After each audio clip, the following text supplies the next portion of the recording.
Okay, yeah. Okay, we'll go live right now then. Thank you. Call a regular council meeting for April 20 to order. First step is adoption of the agenda. No late items. Adoption of the minutes from the regular council meeting of August 6th. And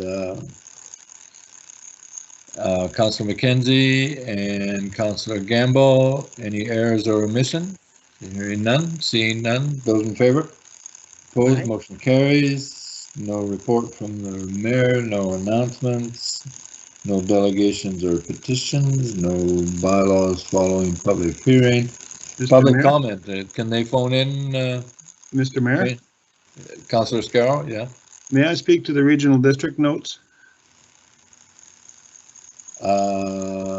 You got them there? I do. Well, actually, I just want to make reference to the passing of Len Nowakowski. I worked on many committees with Len over the years, and he was definitely, one of his favorite sayings was top shelf, and that's what Len was. And I just wanted to acknowledge through the regional district and to the district of West Kelowna, where he was a councillor, that our feelings go out to the family and his friends, and we thank him for his life's work.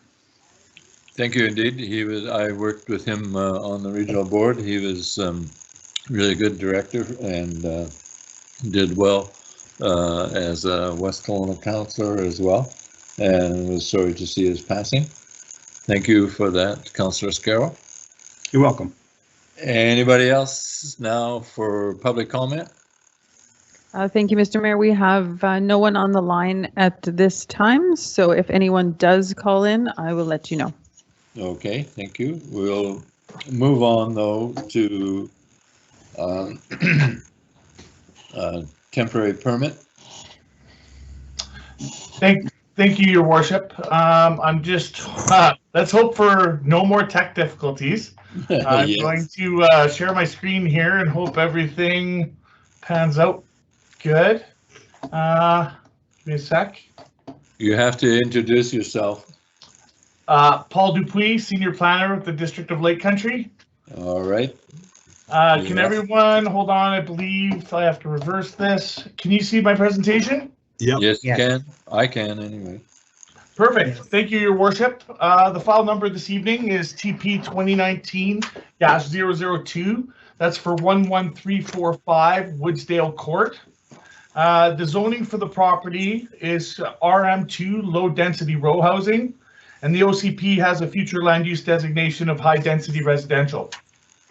The legal description is Lot B, Section 15, Townships 20, ODYD Plan 39442. And the subject this evening is a temporary use permit to allow for cabinet manufacturing in a portion of an accessory building. Council can see here, we have the property here. It's just over 1 hectare, which is equivalent to just over 2.5 acres. It is adjacent to Highway 97. However, there is a bank here, so there's no direct access from Highway 97 any longer. The aerial here, you'll see, is the access comes down here and then through here onto the property. This is the accessory building here where the manufacturing is taking place. This is just a Google Earth rendering, probably a better view. This is the building again, a little bit closer up. And you can see here how the access comes down from Woodsdale Road, down Woodsdale Court, and you can access off the back here.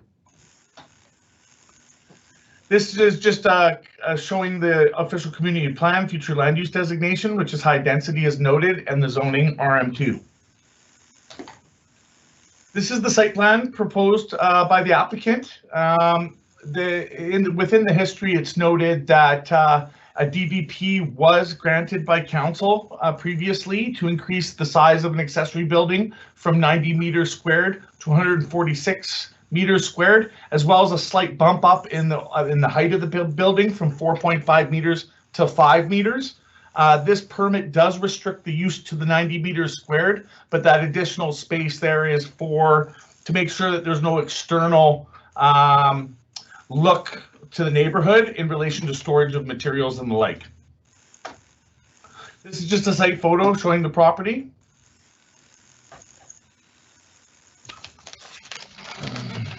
Bear with me here.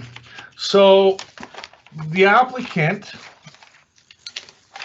in this particular case, has had 2 previous temporary use permits granted by council.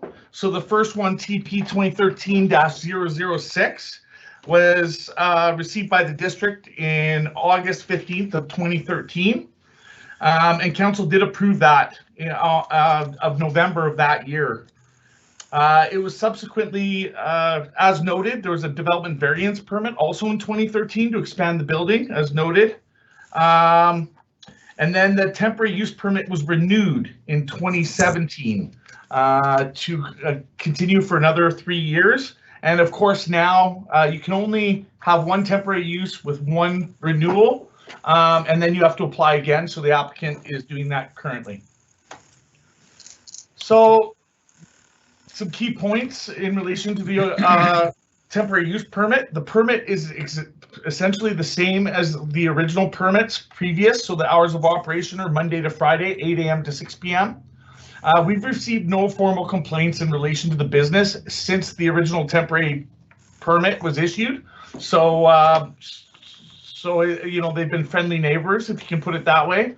And as noted, 90 meters of the accessory building is being used. And staff has been contacted by the applicant, noting that the business license has been paid.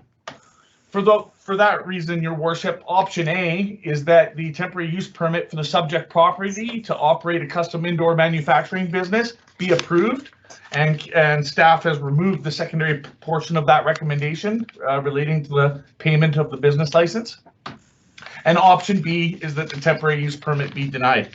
Thank you, your worship. That concludes my presentation. Thank you. Before I take a motion from council, I have to ask if there, as this is a temporary use, it's treated as variance and public get to comment on it. Have there been any public comment with regard to this use?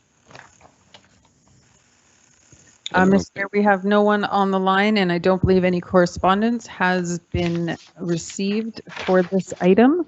I'll ask a second time. Is there delay on phone coming in? There is about a 20-second delay. That's correct. Okay. And I'll ask a third time and give another 30 seconds.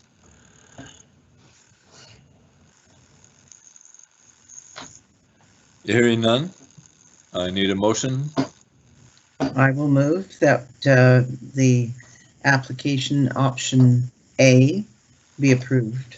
Thank you. I'd second that motion. I'm sorry, Councillor Ireland, was that? Yep. And Councillor Gamble? Those in favor? Aye. Aye. Opposed? Motion carries. Thank you. Hearing none opposed.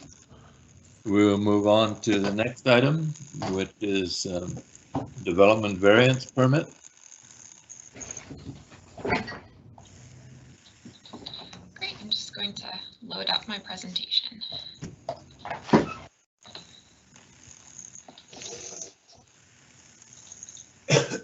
Who is doing this? Tamara Rogers, I'm a planner here with the district. Okay, thank you. I don't see you, but I can hear you, so my we're good. apologies. Can you see me now? Yes. Oh, there you are, right. Great. Okay, thank you. So this application is DVP 2020-013 for 11021 Okanagan Center Road West. The property is within the urban residential future land use designation of the OCP and the RU1 zone. And this is a development variance permit application to facilitate an addition to the house for an attached garage with a story above, with proposed variances to the front yard setback, side yard setback, and the maximum number of stories. And this is the second time that council is seeing this application.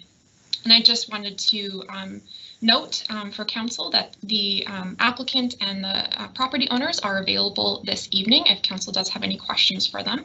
And no letters were received from the public on this variance application. Okay, thank you. Any questions from staff or comments? Oh, I'm just not quite done my presentation. Oh, sorry. carry on. The property is located within the Okanagan Center neighborhood, and the property is bounded by Okanagan Center Road West, 8th Street, and Matic Avenue. There is an existing house on the property, and as you can see, the property actually consists of 3 lots. And since the first time that council saw this application, the owners have initiated a lot consolidation. So that's currently underway to consolidate the 3 lots into 1 lot. At the October 6th council meeting, council made the following resolution: that development variance permit DBP 2020-013C to vary the height, side yard, and rear yard setback to facilitate the addition of an enclosed garage for secure storage and a gym space be referred to staff to work with the applicant to provide an amended plan with no increased height and in keeping with the character of Okanagan Center. And since that time, they did work with myself, and they have changed the proposal and reduced the height and the design slightly of the proposed addition. Now, I will go into that in the later slides. So the one thing I did want to note as well is that when council first saw this, there was a proposed variance to the rear yard setback on Matic Avenue, but staff did look at this again and determined it was actually a front yard setback variance. So if you do see that discrepancy, that's the reason for that. So the proposed variances to the zoning bylaw are to reduce the minimum required front yard setback from Matic Avenue from 4.5 meters to 3.44 meters, to reduce the minimum required side yard setback from 2 meters to 1.76 meters, and to increase the maximum height of the principal building from the lesser of 9.5 meters or 2.5 stories to the lesser of 9.5 meters or 3 stories. And just to remind council, this is the house from Okanagan Center Road West. On the left is the view of the existing carport from 8th Street. And then the image on the right is, you can actually see the carport, and this is from Matic Avenue, and there is a large existing hedge along that property line. And I also wanted to note that the siting of this carport currently has legal non-conforming front yard setback and a side yard setback, and the proposal is to do the addition in the exact same location, but that does require variances. Since council saw this initially on October 6th, the site plan has not changed, so the same site plan as before, but the big change is the design. So on the left-hand side, you can see the previous proposal, and the right-hand side is the current proposal. So originally, they were proposing a 10.7 meter height and 3-story building. Now they have reduced the height, so it now meets the zoning bylaw requirement of 9.5 meters. However, a variance would still be required to the number of stories. As you can see, there is no portion of the building that will have 3 stories, one on top of the other, but because of how the zoning bylaw is written, it still requires that variance. So the top is from 8th Street, and then the bottom elevations are from Okanagan Center Road West. So as you can see before, it did appear to be an additional story above the existing house, and there was a deck with views of the lake. And now it really does appear, it just sort of peaks above the existing house and appears sort of as a half story. Again, the previous and the current proposal. So you can see from the adjacent property to the south, the elevation. Now it's very similar, but reduced in height. And then from Matic Avenue, it has again reduced in height, and there is the addition of 3 windows. And I will leave it at that unless council does wish for me to go through the different options. Thank you. This is a variance, so again, the public has an opportunity to have comments. First time of asking. Have any letters been received? No, I don't believe so, Your Okay. Worship. Second time of asking? Third time of asking. I'll take a motion from council. One option. I had a Councillor question. Reid. I just had a question for Tamara. I was reading through the documentation and I just was trying to get an idea of the overall height, and I believe it's now 8.9 meters. And I just wanted to clarify if I was reading that correctly. Through Your Worship, the height, I believe, is now at 9.5 exactly. So it meets the zoning bylaw Right. For the meters of height. Well, and I just want to say thank you to the applicants for going back and having that rethink and being able to adjust their plans accordingly. I appreciate them taking the time to do that. Thank you. Councillor Ireland. Yeah, thank you, Mr. Mayor. Yeah, I too would say this is one of the best examples that I've seen of a referral back to staff and the applicant and the staff working together to achieve a better result for the community. So I'm quite pleased to see that. I have a question. In the determination of the front yard being on Matic, so is it the case in this case that we're determining that this house has 2 front yards? Correct. Which is, I understand how that can happen. I just want to know if that's what we've determined. Yeah. The planner want to comment on that? Yes, thank you, Your Worship. That's exactly right. This property has 2 fronts. It's a through lot. It has a flanking side and a side yard. Okay. Okay. I need a motion and we can discuss it. I'm prepared to move this, option A.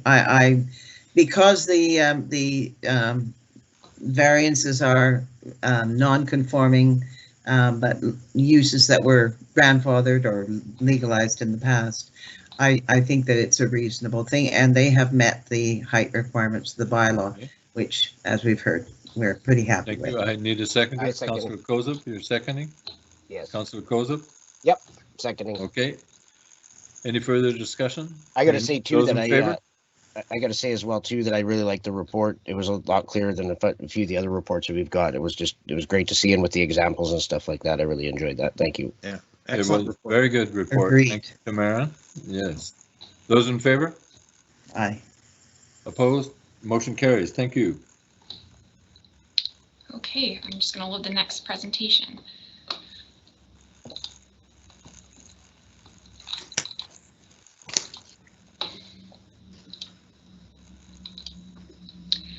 All right, so the next presentation is for application DP 2020-022C for lot 229 on Hare Road. And this again is the second time that council is seeing this application. This application was considered by council at the last council meeting. So just a quick reminder, this is a development permit for a house, accessory suite, and a pool within the hillside stability, drainage hazard, wildland fire, natural environment, and greenhouse gas reduction and resource conservation development permits, pretty much all of them. And again, this is the property in question. It is the lot at the end of Hare Road. And so since council had saw this application, the owners decided to remove the accessory building from the site plan. The accessory building, as council will recall, had a proposed variance. So now the application is just a development permit, no variances, and it's for the house, accessory suite, pool, and the septic field. Very good. That concludes my presentation. Any questions from council for the planner?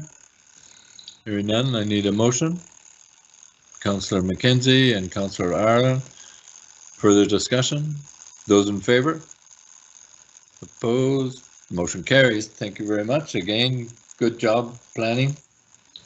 And we want to make sure that everybody knows that we approved that. Yeah. Too soon. That's option A. And development permit 2019-23C. Are you doing that as well, I Glenn? am. Okay. Okay, so this is, like you said, DP 2019-023C for 3118 Remke Road. This property, the portion of the property that the development permit pertains to is within the high density residential future land use designation of the OCP. It is also within the RM4 low density multiple housing zone and P1 public park and open space zone. This development permit is for a 3-story, 82 sleeping unit group home major. And this property is within the multiple unit, drainage hazard, natural environment, and greenhouse gas reduction and resource conservation development permit areas. And I did want to note for council that the applicants as well as the property owners are available this evening if you do have any questions for them. Thank you very much. So the property is located within the Woodsdale neighborhood and is bounded by Woodsdale Road to the north, Remke Road to the south, and there is Middle Vernon Creek. I'm not sure why my presentation is zooming ahead. I apologize for that. And Middle Vernon Creek to the west. This is an older ortho photo, so the greenhouses are no longer there. There still is an existing house and accessory buildings which would be demolished. I also wanted to provide council some context about the zone. So this is a split zoned property and it was rezoned in 2012. So the northern portion of the property is C1. There's a P1 on the western side, and that's the future parkland dedication area. And then this development is located on the RM4 portion of the site. This photo is taken from Remke Road, and it's looking at the P1 portion on the left-hand side and the development site on the right-hand side. So you can see there are existing trees. There is a significant maple tree that would be located on the park property and existing buildings that would be demolished. On the left-hand side, that image is again from Remke Road. I'm just showing the southeast portion of the property. There is existing vegetation that would be removed. And then on the right-hand side, this is from Woodsdale Road. I'm looking at the C1 zone portion of the site, which would be a future development in a later phase. I wanted to provide council with some background because there is quite a bit of history on this property. The property is still within the agricultural land reserve, but has a conditional exclusion from the ALC, granted by the ALC. The ALC exclusion deadline is June 21st, 2021. And the condition that the owners have to meet is that they have to provide the ALC with proof of an issued building permit showing a residential density of 30 units per hectare. Once they can do that, it can be excluded from the agricultural land reserve. However, in order to do that, they first need an approved development permit and then an issued building permit. I also wanted to note for council that in the previous rezoning, 2 covenants were registered on title, which secured a minimum of 3,000 square meters of parkland dedication, 10 meter width of road dedication along the eastern portion of the site, as well as a pedestrian improvement levy of $75 per residential unit for pedestrian crossing signalization and the associated works at the intersection of Woodsdale and Bottom Woodlake roads. So there is a nuance to all this. The park and road dedication cannot be granted to the district until the property is excluded from the agricultural land reserve, again, which first requires an approved development permit and an issued building permit. So once that occurs and the property is excluded from the agricultural land reserve, then immediately after, the house on the P1 zone portion, the future park, can be demolished, and then the park and road dedication will be dedicated to the district.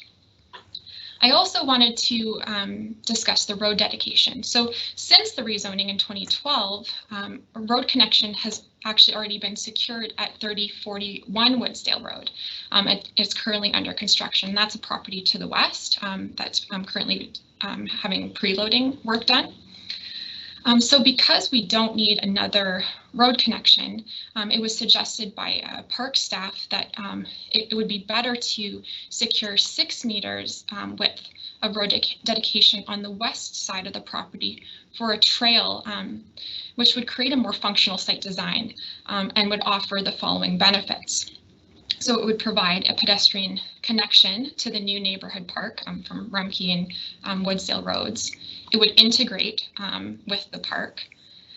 It would allow the development site to move, shift further east, which would, in comparison with the previous proposal, would protect the root system of a significant maple tree in the proposed park, and it would reduce the need for variances. And I will also note that even though 6 meters width is less than 10 meters, obviously, the applicants or the owners are providing 500 square meters more park than the covenant required. So council, I just wanted to state that council is not obligated to require the 10 meters of road dedication on the east side if council believes it is in the public interest to provide 6 meters on the west side. Thank you very much. Everyone? I'm not quite done the presentation. No, that's good. Okay, I'll just continue on a few more slides. So this is the proposed site plan. So again, it's going to be accessed off of Rumpke Road. The building is located in the south east corner of the site with the parking area on the west side. You can see here the hatched area is the proposed park, and you can see the proposed trail dedication area, so you can have a better idea of what I'm talking about. This is the building rendering showing the style. This is the west elevation, so it's the entrance to the building facing the parking area. It does have a covered entrance. And then the landscape plan. So they are providing landscaping around the perimeter of the property. They are providing a decorative fence on the Rumpke frontage, a path around the building with landscaping and shaded seating areas for the residents and visitors, and then a 3 to 4.5 meter wide buffer on the west hand side adjacent to the park with a see-through fence to provide sight lines into the park to increase public safety. And that concludes my presentation. Thank you. Thank you very much. Any questions from council? Hearing none, I need a motion.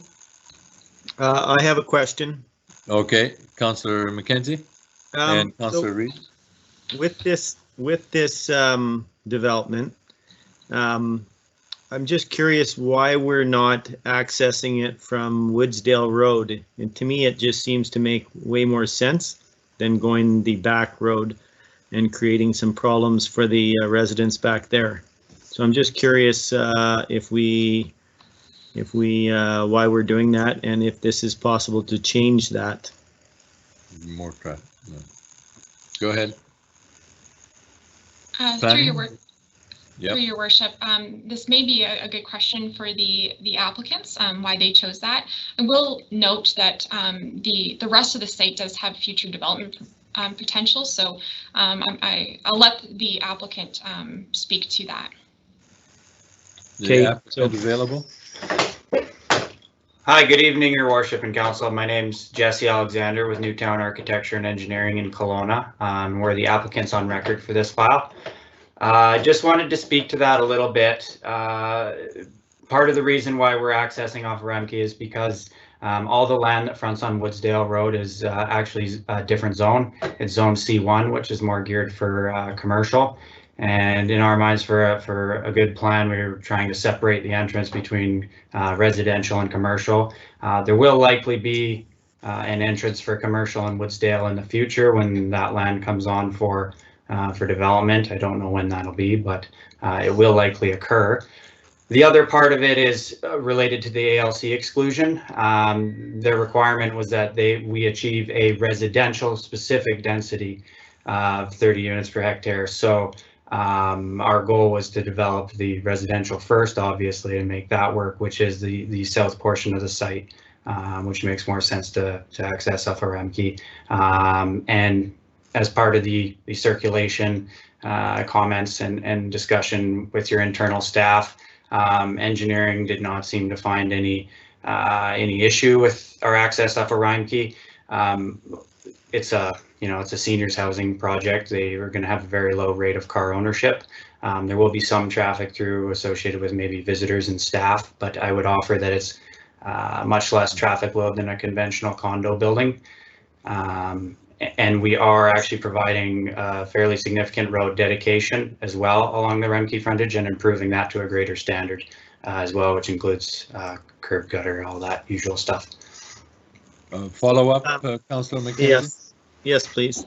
So thanks for that explanation. So is it, am I hearing you correctly then the end goal would be to put another access from Woodsdale? Because my big concern is with that where it's heading out the back, that bridge is effectively, I wouldn't call that a 2-lane bridge. And I think we're creating a little bit of an issue there myself personally.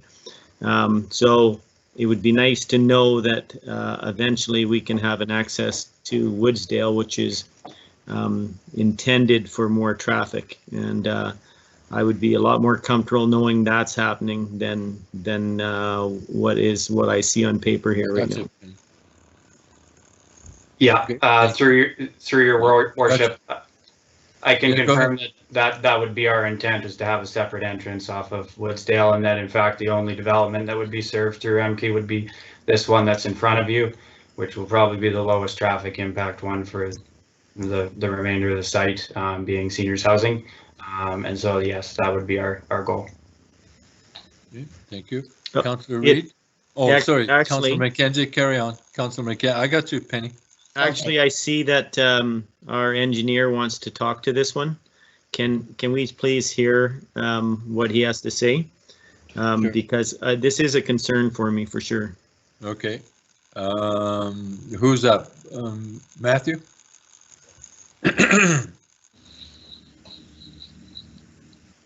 Hi, good evening, Your Worship, members of council. Yeah, so I think just an important note to make on this one is that address is off Remke Road. So therefore, they do have an access right off Remke Road. And also from an engineering standpoint, I would suggest that this is the ideal access point for this particular development. Okay. So go ahead. There's no possible way that we're going to be doing to Woodsdale then because of the address then, is what you're saying. There's no future for that. If the property is civic to address off a road, they may have access rights off of that road.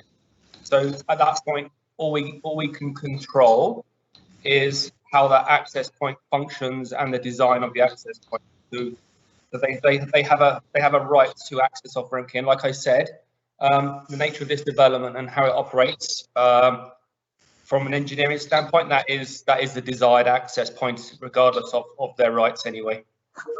Okay, I'll hear from the engineer again, the applicant's engineer. Yes, thank you, Your Worship. The other thing I wanted to point out, which might not be explicitly clear, is that should we get this approved and move forward with the subdivision to dedicate the trail and the park and everything, we'll be subdividing this specific parcel off of the parent parcel. And so in fact, further access to the northern portion of the site would have to come from Woodsdale because it couldn't go through this proposed parcel. Okay, thank you. And I have Councillor Reid. Thank you, Mr. Mayor. I see you, Penny. I would echo Councillor McKenzie's concerns, and I just wanted to pick up on some communication that we've had from a member of the public around the parking, which is already tight in that area. I think I've counted correctly 30 parking spaces. Mr. Alexander can maybe correct me if I've added them up wrong, but I just wonder, what is the expected staffing level of the building? How many of those parking spaces will be taken by staff? and how many of them are available for visitors, and what is the expectation in terms of that visitor traffic? The applicant could answer that. You bet. Thank you for the question, and through your worship, I'm just pulling up our zoning table here. This development is geared towards people in a more advanced stage of life that usually don't have a vehicle.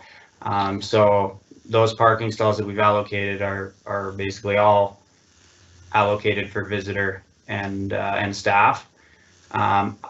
As the planning consultant on this, I can't really speak to the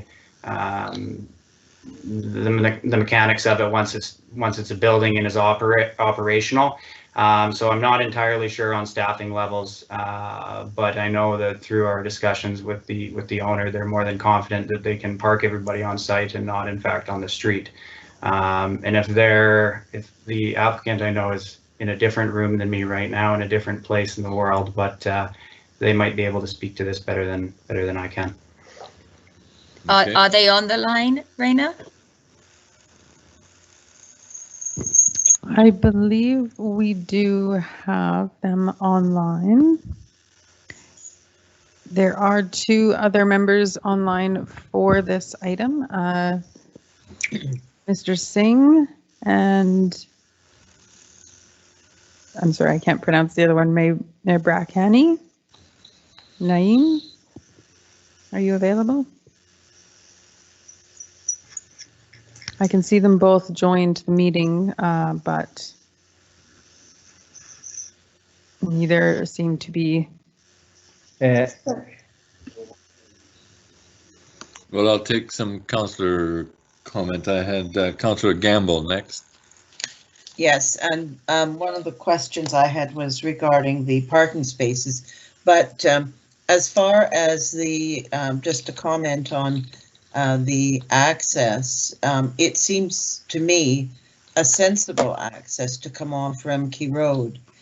It is not as congested. I don't think that the traffic goes any speed because you can't go any speed along that road because it's too short a road and it kind of dead ends. So at this point, I think that it's a reasonable thing. I guess the question I did have, and I think we're just waiting for a little more answer, and I think maybe Tamara may want to comment on the parking spaces. I'm assuming that the parking spaces on site meet the requirements of the zoning bylaw. There are 82 units on site proposed. These most, if you look over at well, it used to be Pleasant Meadows. I don't know what the lodge now, and that area down on just opposite the new school. I think they expanded to the point that they have about 80 units there now, I believe, because I know they've had several expansions and they have several levels of care. Their parking did not expand a great deal. So I don't want to underrate that because I don't know where people would park, if they do come to visit on days like Christmas celebrations or birthdays or, well, more, I guess, holiday type things where people might come to visit. Right now you can't, but I mean, normally you could. So that's the only thing, where would people park? And where's the nearest bus access? I guess that's the other question.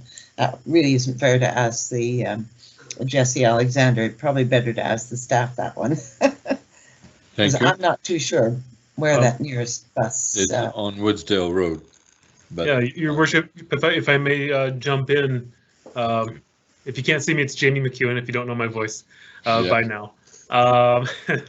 Wanted to address a couple of the comments here that around this because this evening is a development permit, and in the context of a development permit, we can't really consider the total amount of parking, where that decision was in fact made at the land use stage in terms of zoning.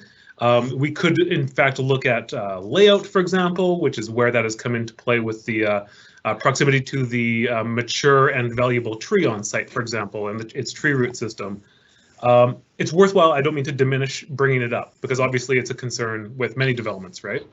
But that being said, I think that access will certainly be worked out through the technical process of access permitting and has been examined through a concurrent process with this development permit. As our Director of Engineering stated, they are owed an access off of Rankey Road. The development would not necessitate the crossing. This development would not necessitate the crossing of the Rankey Road bridge, in fact, at present, because it is located to the east of that bridge. Now, that being said, there is a subsequent or parallel development to this just to the west and across the creek and across the Rankey Road bridge that will create a parallel connection between Woodsdale Road and Rankey Road at some point in the near future. And as you may be aware, it is undergoing site preparation and development presently. So that may work on strengthening the transportation network overall. In terms of the proximity to transit, as was mentioned, I think by the mayor and I saw Councillor Scarrow, knowing the bus stops in the area, nodding. There is a stop on Woodsdale. In fact, right in front of what is referred to as the Belvedere development, or the site just to the west of this subject property, and then further connections quite close by in the neighborhood. So, in fact, on the corner of like Bottomwood Lake Road and Woodsdale Road, there is another bus stop, quite almost kitty corner to the Woodsdale store site. And yeah, that is effectively the essence of my comments. I do understand the parking coming up as a matter. However, it is not able to be a driver of the decision making with respect to a development permit, where it is in fact regulated by zoning and the land use decision, which has been subsequently made. The one consideration in this regard, as has been mentioned, is the use in general is not deemed to be a massive transportation impact in terms of transportation planning. In terms of the intended use of the building itself, you know, the residents there are not necessarily going to be driving a substantial amount of peak hours impact in the community. So, but I do appreciate that getting brought up. Well, hopefully that helps to clarify a bit. Thanks for pulling us out of the weeds. Appreciate it. No, that's okay. It's fine to go into it. Yeah. Councillor Ireland. Councillor Ireland, are you there? Oh, there you are. Yeah, I just had to unmute myself. Thank you, Mr. Mayor. Yeah, my questions are more related to the swap of the spaces of the road for the extra space. So my first question is, and I guess, Jesse, this is partly to you and partly to staff. Does this trail connect, or will this trail connect to Woodsdale? Through your worship. Your head, yes. Yes, it would. It would absolutely connect Woodsdale and Remke Road, and would connect that park as well. Okay. Thank you. So, and then just wondering what the consideration was in. I understand moving the road and everything. I understand that 100%. Just the consideration of 10 meters versus 6 meters, and where those thoughts came in and why it isn't, 10 for 10. Like, I appreciate that they gave us a little bit more land, but every little bit of green space makes a community better and makes a facility better. I don't know who has an answer to that. Tamara. Thank you, Your Worship. Yes, it's mainly because 6 meters provides the adequate width for a trail, and that's our standard width for trail connections. And as you alluded to, they are providing 518 square meters more park than they were required in the covenant. So hopefully that answers your question. Okay, the last I just make a comment. I do understand the concern about the parking. However, I might add that I have my father's in exactly the same facility as this is going to be, with about the same size of number of units. and with a parking lot that's about 11 spots smaller, and there's never a parking issue there because nobody in the building drives, and there's not 30 staff ever on call. You know, there's I think there's one per each half of the floor and a few cooks. So I'm not quite as concerned about that, but going forward, I think we do have to ask some hard questions about Remke Road and the one-lane bridge. And, you know, there's a lot of on-street parking there that takes place. And I can understand that the citizens' concerns about that. I mean, there is a business on that road that parks a lot of their business vehicles on that road and on the public space. So, you know, once that road connects through on the other development, it's going to be a bit more of a problem, and we're going to have to sort that out. But I don't think it's connected to this one. Okay, thank you. Councillor Koza.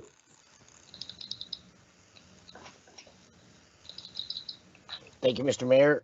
Yeah, so everyone's pretty much covered a lot of the things that I was going to bring up as well too, and I really don't like the idea of us going away from this covenant of this laneway. I do want to see that there. That's a connection from Rymke over to Woodsdale. That could be like a laneway as well. There's no reason it can't connect to the complex.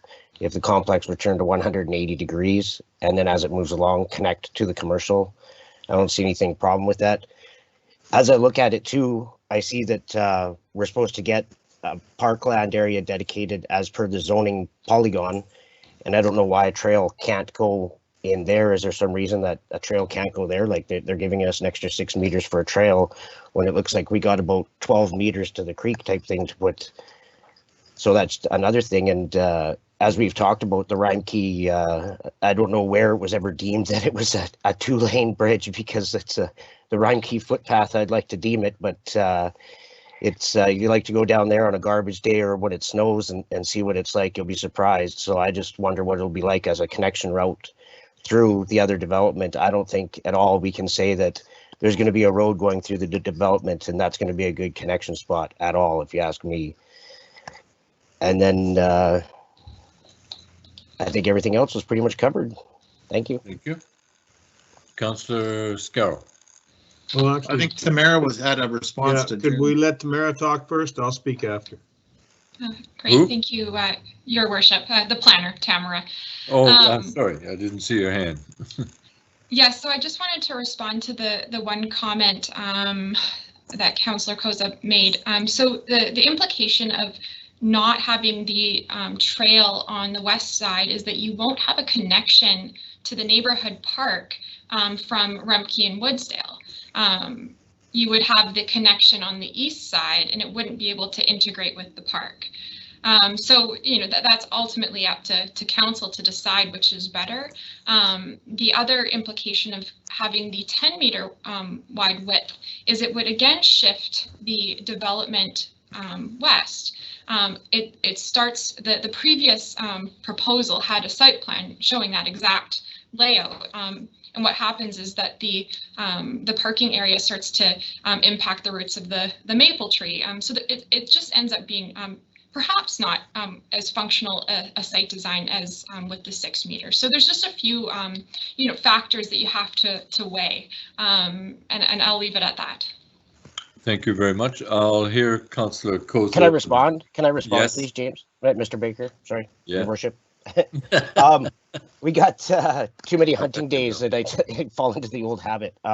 So my question was not answered, and that's it says on here, hatched area to be dedicated as park as per existing zoning polygon.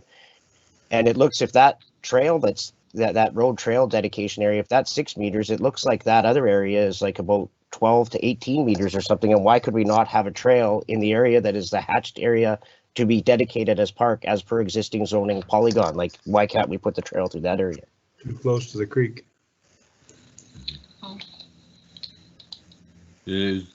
Tamara is commenting. Tamara, do you want to get that?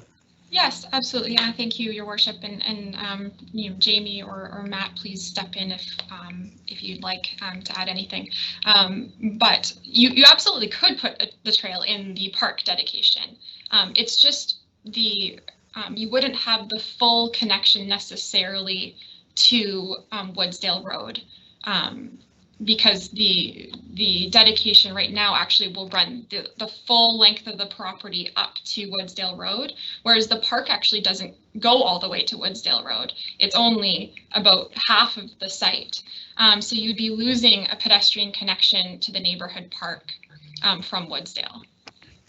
Very good. Thank you. Councillor Scarrow. Yeah, thank you, guys. You know, I'm listening to all of this, and I think what I'm understanding from the developer agent, thank you, Jesse, was the fact that this is an isolated development and the only development that will be accessed off of Remke Road in that whole parcel of land.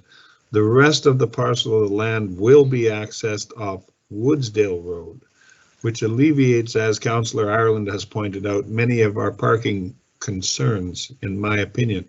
As far as the 2-lane, 1-lane, 1.5-lane bridge goes, the fact is it's a brand new bridge. We just built it and we're going to be living with it for the next 40 or 50 years because we're not building another one.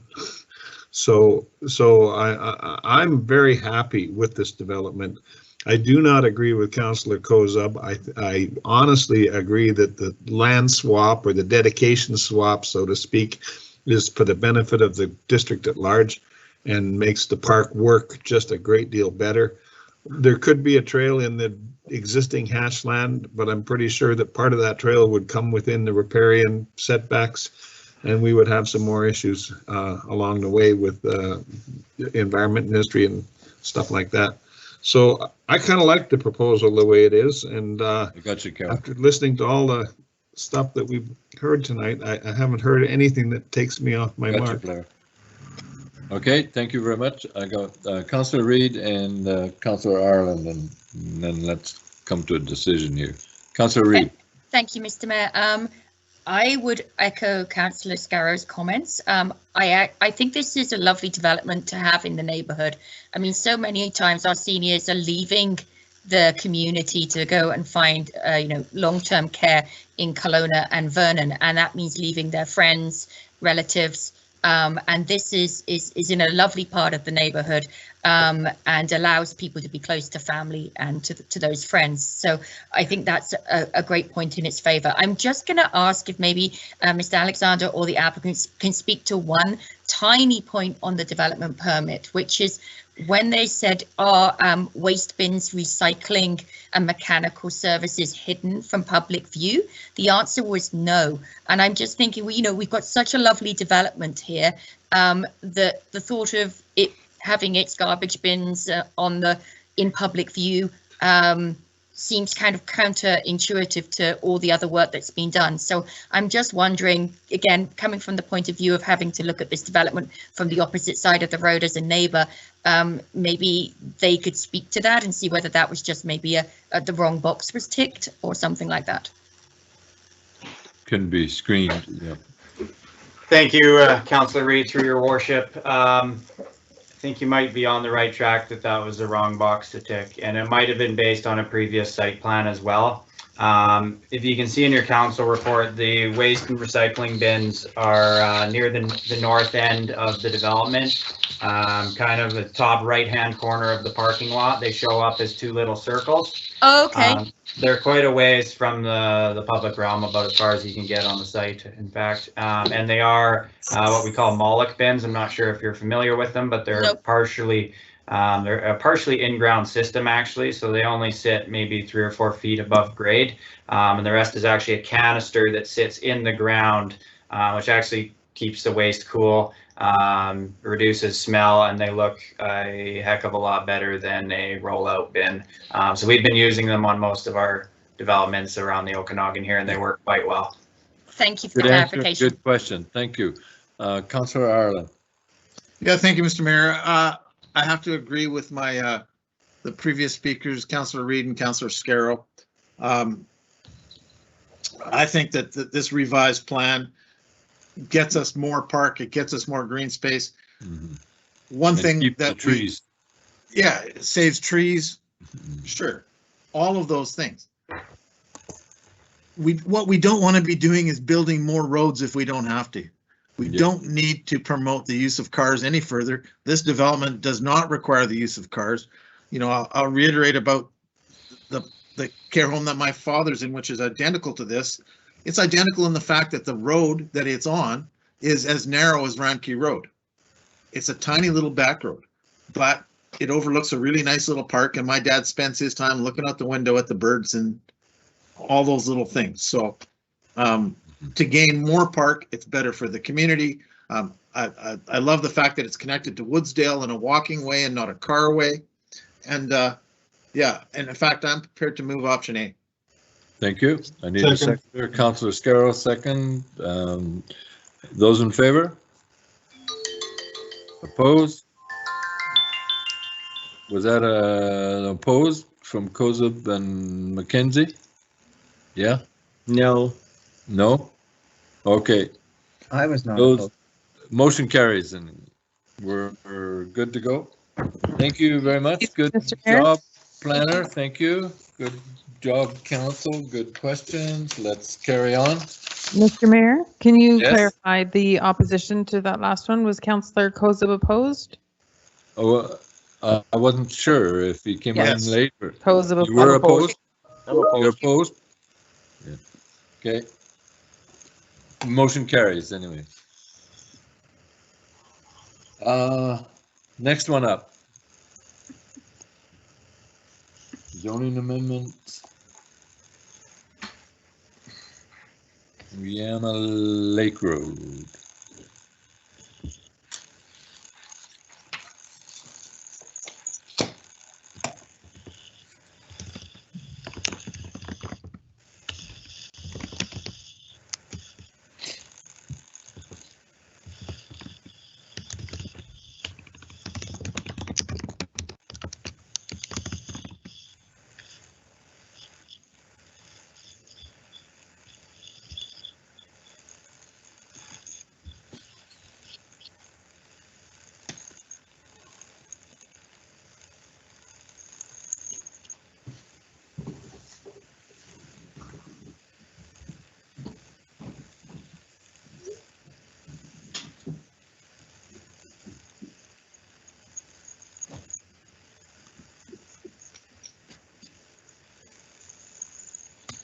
Your worship, please excuse us for 1 second while we're just getting the presentations and everything together with the planner presenting the file.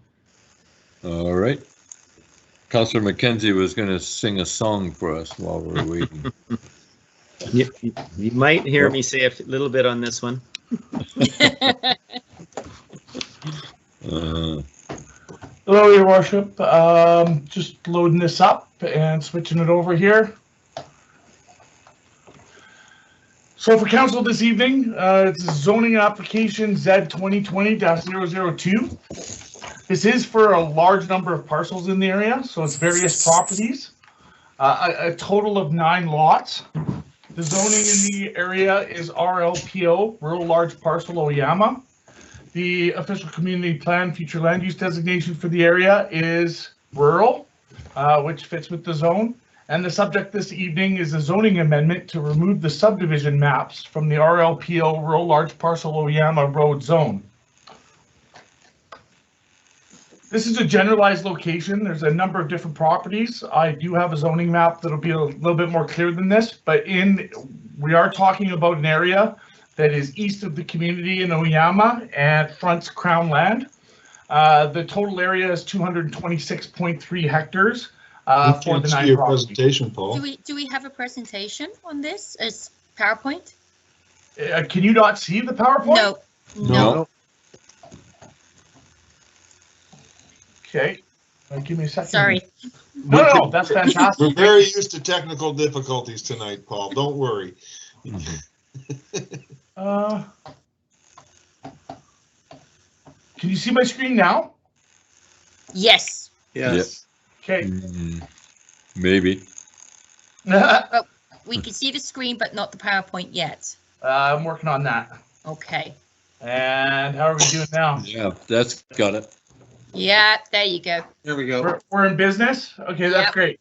Okay, starting from the beginning, Z 2020-002, there's various properties equaling 9 lots in total. It is rural large parcel or Yama is the zoning currently. It is got a future land use designation in the official community plan as rural. And the subject this evening is to remove the subdivision map from the zone. We do have a location here. This is a generalized location showing the properties to the east of the community in Oyama, fronting Crown land. And the subject properties in total equate to 226.3 hectares. This just gives you, you can't see my cursor as well? Yep. Yes. So this just shows that this area in here, into here, and all the way down here is typically the RLPO zone. A little bit more clarity. Oh, this is a Google Street View, just showing that it's gravel road standard in the area. And as you can tell, it's highly naturalized area. This zoning map probably is a little clearer than the location map. It just shows that these big tracts of land in here are RLPO, in here coming all the way down to here with pockets of RLP still existing. Due to the scale of this map, you can't see the individual properties just because it's blown out so far.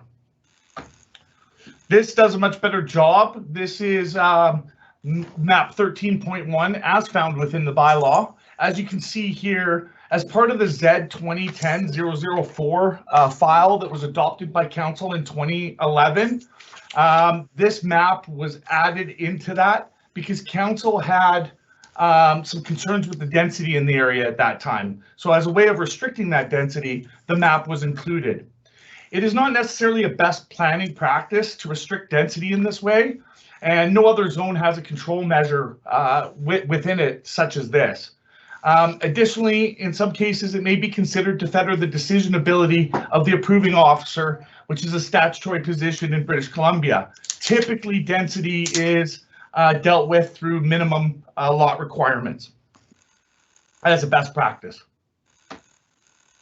So what staff did here, we didn't want to presume anything. There's a number of options here for council.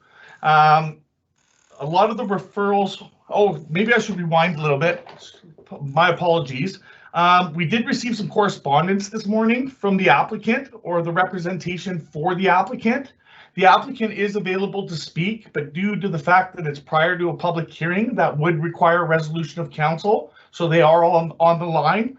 And staff would like to make note of the referral that went out. That referral did actually also mention the removal of the subdivision requirement. However, the referral comments received back from organizations were very generalized in terms of density and didn't really refer to the overall size much at all, except for the airport noted that they would prefer 1 home per 5 hectares. And IHA had noted 1 hectare minimums as per the OBWB for anything on septic, which is something we abide by on a daily basis. So what we did do here in chart 1 is provide the different minimum sizes and what that potentially could yield in terms of maximum number of lots. I think a key point here, which is very important, is that the terrain up there, there's a lot of natural environment, there's stability, there's drainage. So by the time you do a development permit, as well as some of the SDS requirements and access, the max lot yields are probably not realistic. So this just kind of gives council an idea. Staff did move forward, as you will note, with a draft bylaw at 9 hectares. The reason for this is because, as noted, the potential max lot yield would be approximately 25 lots. Currently, the map allows for 21 lots. So it is envisioned that this would provide more flexibility to the applicants. The lots would be bigger, but they can configure them however they want to propose that to our approving officer, and the approving officer through the SDS, as well as any development permit considerations, would then approve lots based on them proving out that the lots can exist in the format that proposed. So some background. First subdivision application was received on July 15th of 2013 to subdivide Section H. And just to be clear here, Section H is here. So this section in here, and the applicant is not the applicant on this file. This is a different landowner at that time. And they came in for a 5-lot subdivision, H1 to H5. The applicant by 2015 had subdivided 2 of those lots, but the PLR by that time had timed out. Therefore, the applicant reapplied for an additional 4 lots. And we did issue a PLR, but only for 3. So we did negotiate with the applicant at that time, trying to find a solution. But at the end of the day, the approving officer was not comfortable approving an additional lot that was not supported by the map. And so staff met with the applicant in February of 2020 to discuss what it would look like to rezone the property. And subsequently, we did receive this rezoning application, which is a consortium of landowners in the area. In fact, every landowner has signed on to the application. So the request is to remove the density map from the zone, leaving 4-hectare minimum requirements. As noted previously, staff has proposed a 9-hectare minimum, but has provided options for council, all the way from 4 to 10 hectares. The draft best practices to remove the map is it does not fetter the decision of the approving officer, and it also provides fairness and transparency throughout the community as it relates to subdivision. And one note the staff would like to mention here is the increased density often leads to an increase in servicing requests. Sometimes this isn't right away. Sometimes it can take 5-10 years. And ironically, this evening, council does have a request on the agenda for this area to expand our service area for fire. So that's just one example of how over time we may end up with a request to increase servicing. Your worship, there are 5 options. I'm not going to go through them all, but generally speaking, they amount all the way from first and second reading and moving this forward to public hearing to providing council the option to pick the hectares that they feel comfortable with. If council by chance feels like they would require any additional information, there is an option for that. And lastly, there is an option to actually direct staff to repeal the original bylaw and move the properties back to an RLP zone. Thank you, Your Worship. That concludes my presentation. Thank you. You said the applicant who is available and wishes to speak. It takes a council resolution to do so.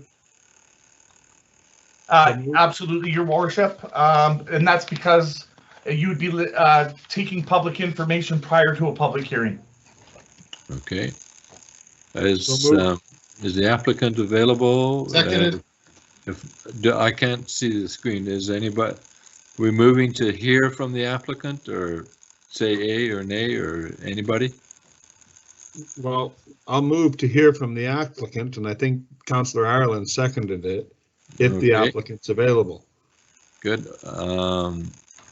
Those in favor? Could you take down your presentation? And then Mayor can see us. Yeah.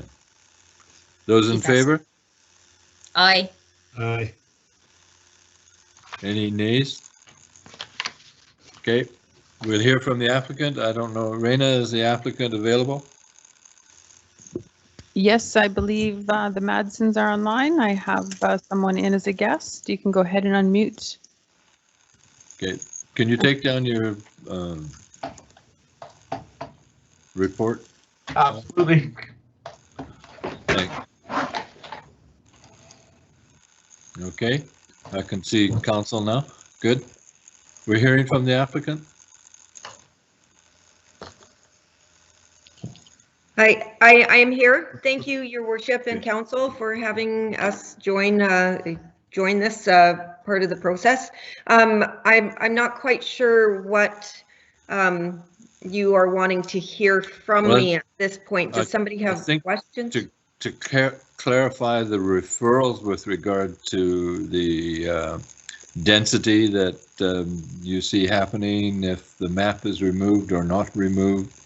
You weren't looking at a rezone as such, but you were looking to have the map removed. Can you clarify that? Yes, that's correct, Your Worship. We would like to just have the map removed and leave everything else as is. The restrictions of the bylaws and the parameters of the bylaws will, dictate what can actually be developed for different subdivisions. We did ask each of the property owners to realistically look at their property, their road frontage and access, and we determined that although the full scope of the land could be 56 lots, it actually we would only expect that we would be able to get 31 lots in addition, or 31 lots in total. And that would be only 10 in addition to what is on the map currently. It would just allow property owners to be able to have equitability in the attempt to get their lots, and not have this map dictate who gets to subdivide and who doesn't. Yeah, and the concerns that were put towards the stakeholders, I think there was an error in the letter that went out that did state that we were asking to remove the subdivision lot size. We read that, a lot of their comments, as that they were just confused at what was going to be replacing that, as there was no clarification other than to remove it, which is not what we had wanted to do. Okay, thank you. Council question, Councillor Gamble? Yes, thanks. I just wanted to ask the applicants what their opinion is regarding the draft bylaw, which according to Paul Dupuis is suggesting that the minimum lot size go to 9 hectares, if I read that correctly. Is that acceptable? We would really not like that at all. That would cause one member of the applicant a hardship. He would that would be lot E, Wetzel, and he would lose his ability to get a second lot altogether, whereas the map right now gives him the potential to subdivide into 2. Mm-hmm. I would think that, like the numbers on that chart, although they are a mathematical equation, are not really indicative of what could possibly be done. They're not realistic with the road frontage that's available, with the access with no shared driveways, and that doesn't even include the ability to find water. So we say 10 or 11 extra lots. That's just from access alone. It does. If we can't find water, then you're not going to be able to subdivide. And so water is another big issue there. I know when this subdivision came to us several years back, water was an issue that I recall one of the farmers spoke at length about because he had water rights on that same water source, and he expressed concerns about increasing the number of homes up in that area because it affected his ability to actually water his crops. Yeah, we came with a hydrology report that says we use, even by going to whatever the map allowed us, we were only using about 1.1% of the water on this hillside. Because of the number of lakes that are at the top of the hill, there's a great amount of water here. So if we go to even 11 more properties, we're using about 1.5% of the water that's available here. And we spend quite a bit of money doing a hydrology test. And the farmer who has water access here, he actually has it on my property. And that is not groundwater. It is water that runs above the surface. And those are 2 different things. Everybody who's got a well is accessing water from, like, we're accessing water 400 feet deep here. That has nothing to do with his above water accessibility. We did submit the water report with our application, and I'm happy to resubmit that to any council member if they would like to read it, and I can resubmit it to mayor and council. But yeah, the report was, we did spend the money, we did have the water report done, and we were well under using the water source. I know there's a lot of concern on the Cars Landing area, but our situation is completely different on this side. Okay, thank you. Councillor Ireland? You're muted. I didn't have my hand up. You didn't? Maybe I was waving my daughter through the background. Don't wave around. Don't wave to anybody. Anybody else have questions for the applicant? Hearing none.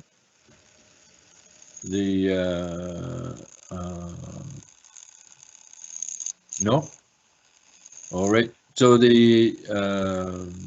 as Councillor Gamble, you were, and Councillor Scarrow involved in the first of this. This was to look at a 4-hectare subdivision in that area, and then the map indicates, I'm not sure how the map was done that went onto that area. Instead of the sections that, as the planner pointed out, density is decided in terms of what you would do. And we looked at a 4-hectare density for that area.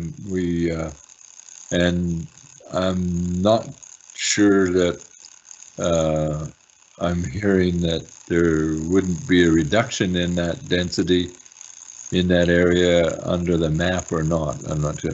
Councillor Scarrow, you had a... Well, I was just kind of, I was on council as Councillor Gamble was when we created map 13, or the Oyama section there.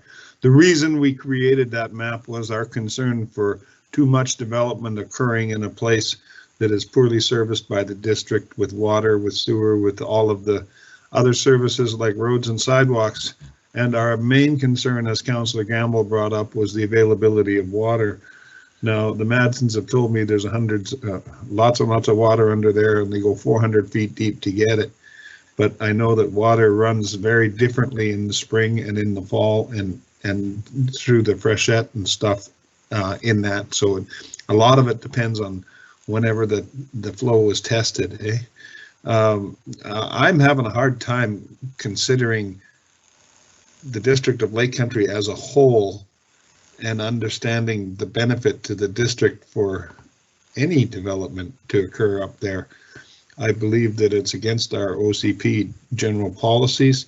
I believe that that if we're looking at the development within Lake Country, that the extreme edges and areas of Lake Country are probably not the best place to develop. Now, that's speaking from a perspective of the entire District of Lake Country. I know these people have interests in their properties and want to manage their properties and get out from them what they should. But I remind council that these properties used to be large parcel properties, which was a 40-hectare minimum lot size.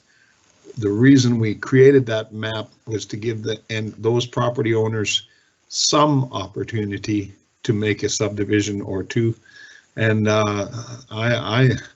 whether or not the applicants like it or not, I would be hard pressed to go under 9 hectares for this, but I do believe that removing the map is pertinent from our perspective. We don't want to get ourselves in a place where we can't defend ourselves. So I suggest that we remove the map and we work around 9 hectares as a minimum lot size, as the recommendation states. Thank you.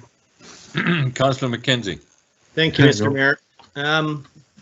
I was curious on why this map would be instituted in the first part, just because this makes this area special, and it seems to penalize those landowners there. And overall, if you put that same chunk of property in another part in the district, it's worth less money. So I would question why that was, and you know, I could see if there was a water issue. The water report clearly shows there's not a water issue there, and I can see if this is in Cars Landing, and we're dealing with water and the potential of that, I could see maybe that being an issue. But with the water being there, this is not an issue for that. And as far as services go, all those units are on wells. There is nobody that we service up there. So that's irrelevant to this conversation when it comes right down to it.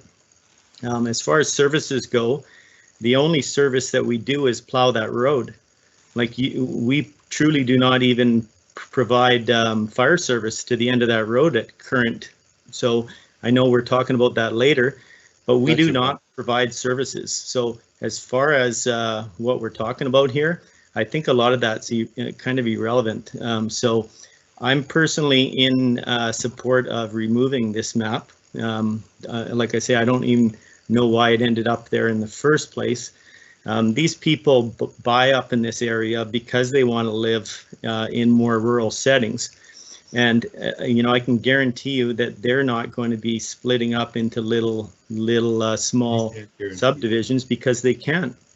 They only have so much road frontage to do this.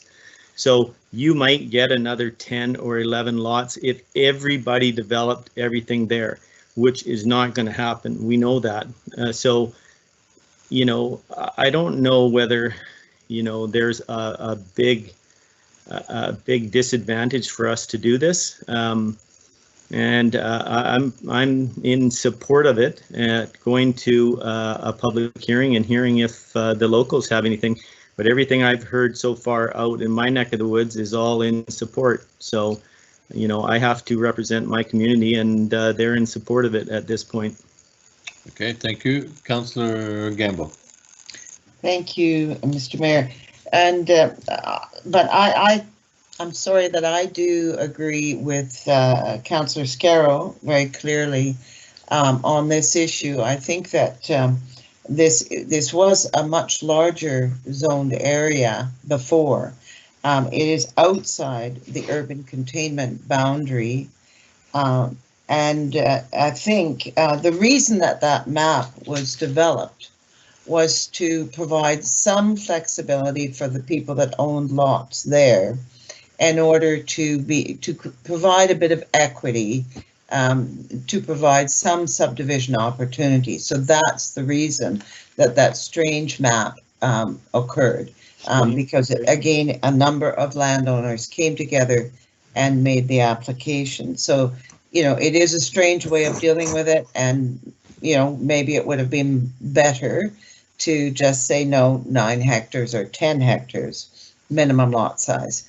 But then that did exclude certain members of that group.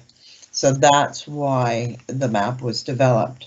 But, you know, our task, and I'm not looking at this as a personal thing, you know, for individuals involved here, but I think that I see our task as looking at the community as a whole, and, you know, where do we want to see development? Where do we want to see additional houses? I certainly don't want to see them up in that area. It definitely is much further away. So as far as servicing costs, yes, there are servicing costs, and they will increase the more you add population. Roads, huge, will increase. The more people there, the more demand there is on housing, on transportation, on roads. Maintenance, big, especially not just winter, but in the summer with the potholes and so on, can become a real problem. And in particular, because we're seeing more flash floods, storms, that kind of event, so it will have a big impact. Policing, this is remote. This is quite a drive to get up there. It will impact the cost of policing, and that can be a big issue. Accidents, things like that are up there. We've had some already up in that area.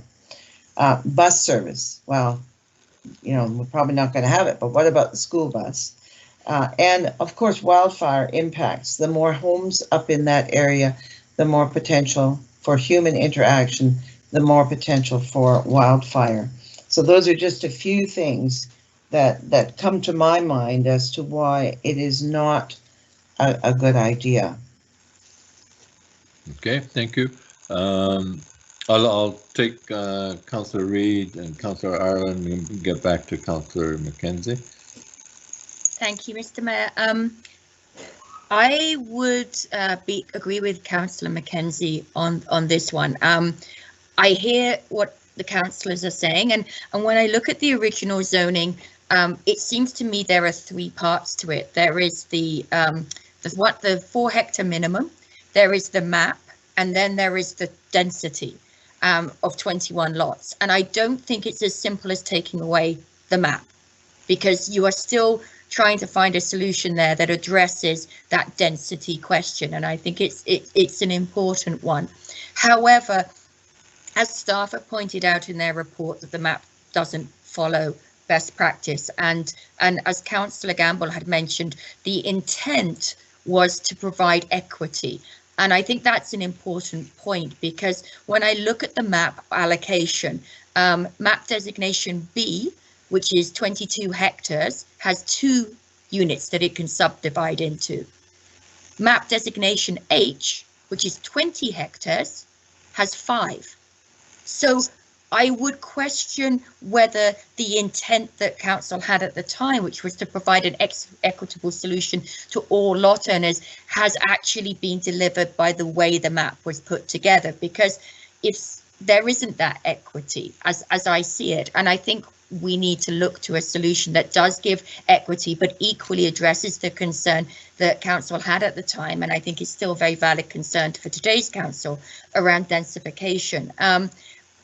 In the report, Mr. Dupuy and the team have put together some numbers, and by being very clearly stated in the report that these are a mathematical equation. Take the total hectareage, divide it by 4, and you get 56 lots. And he goes on to say in the report that it doesn't take into account things like the frontage, things like the SDS, access requirements and servicing. So to me, I think if we look at it purely in the scale of the 56 lot question, it's a no-go.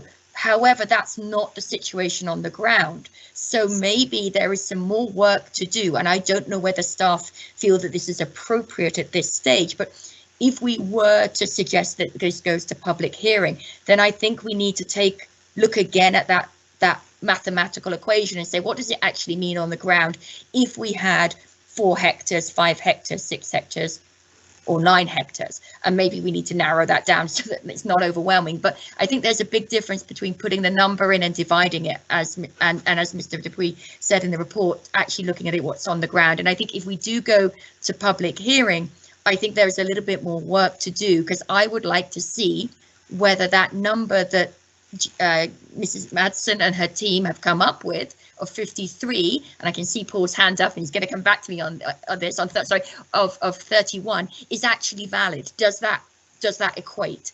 Are we talking 21 to 31, or are we talking 21 to 23? Big difference to me. Mm-hmm. Thank you. You done? Yeah, I'd just like to hear from Paul, because I know he has. Yeah, hear from Paul, and then I'll go to Todd. No, Blair. There. I can't hear you, Paul. Paul, you're muted. From just a couple comments, Your Worship. From a pure planning perspective, obviously the social, political, and cultural decisions are council's to make, and we've provided those options. But from a pure planning perspective, this is what would be considered in most textbooks as being a form of rural sprawl. Rural sprawl. And there is also evidence that when you increase density in outlying areas, eventually the costs do eventually catch up with you. The development at low densities doesn't typically pay for itself in the long term. On the notion of, is there enough information at this point to make a decision? It is one of the reasons why staff provided an option to ask for more information. This is a chicken and an egg scenario. we have a very big question of applicants saying, please remove the map. What is the impact of doing that? Unfortunately, without doing development permits and further development level processing, which would typically be done at subdivision, it's really impossible for us to know that at this point. And so that's why we did kind of provide additional options for council, like maybe you want safety assessment of the road, maybe you would want to see a higher level analysis of the frontages and how many lots would actually be able to be created. The applicant hasn't provided any of that information. So the best thing we could do for council, given the information presented, is do a simple mathematical calculation.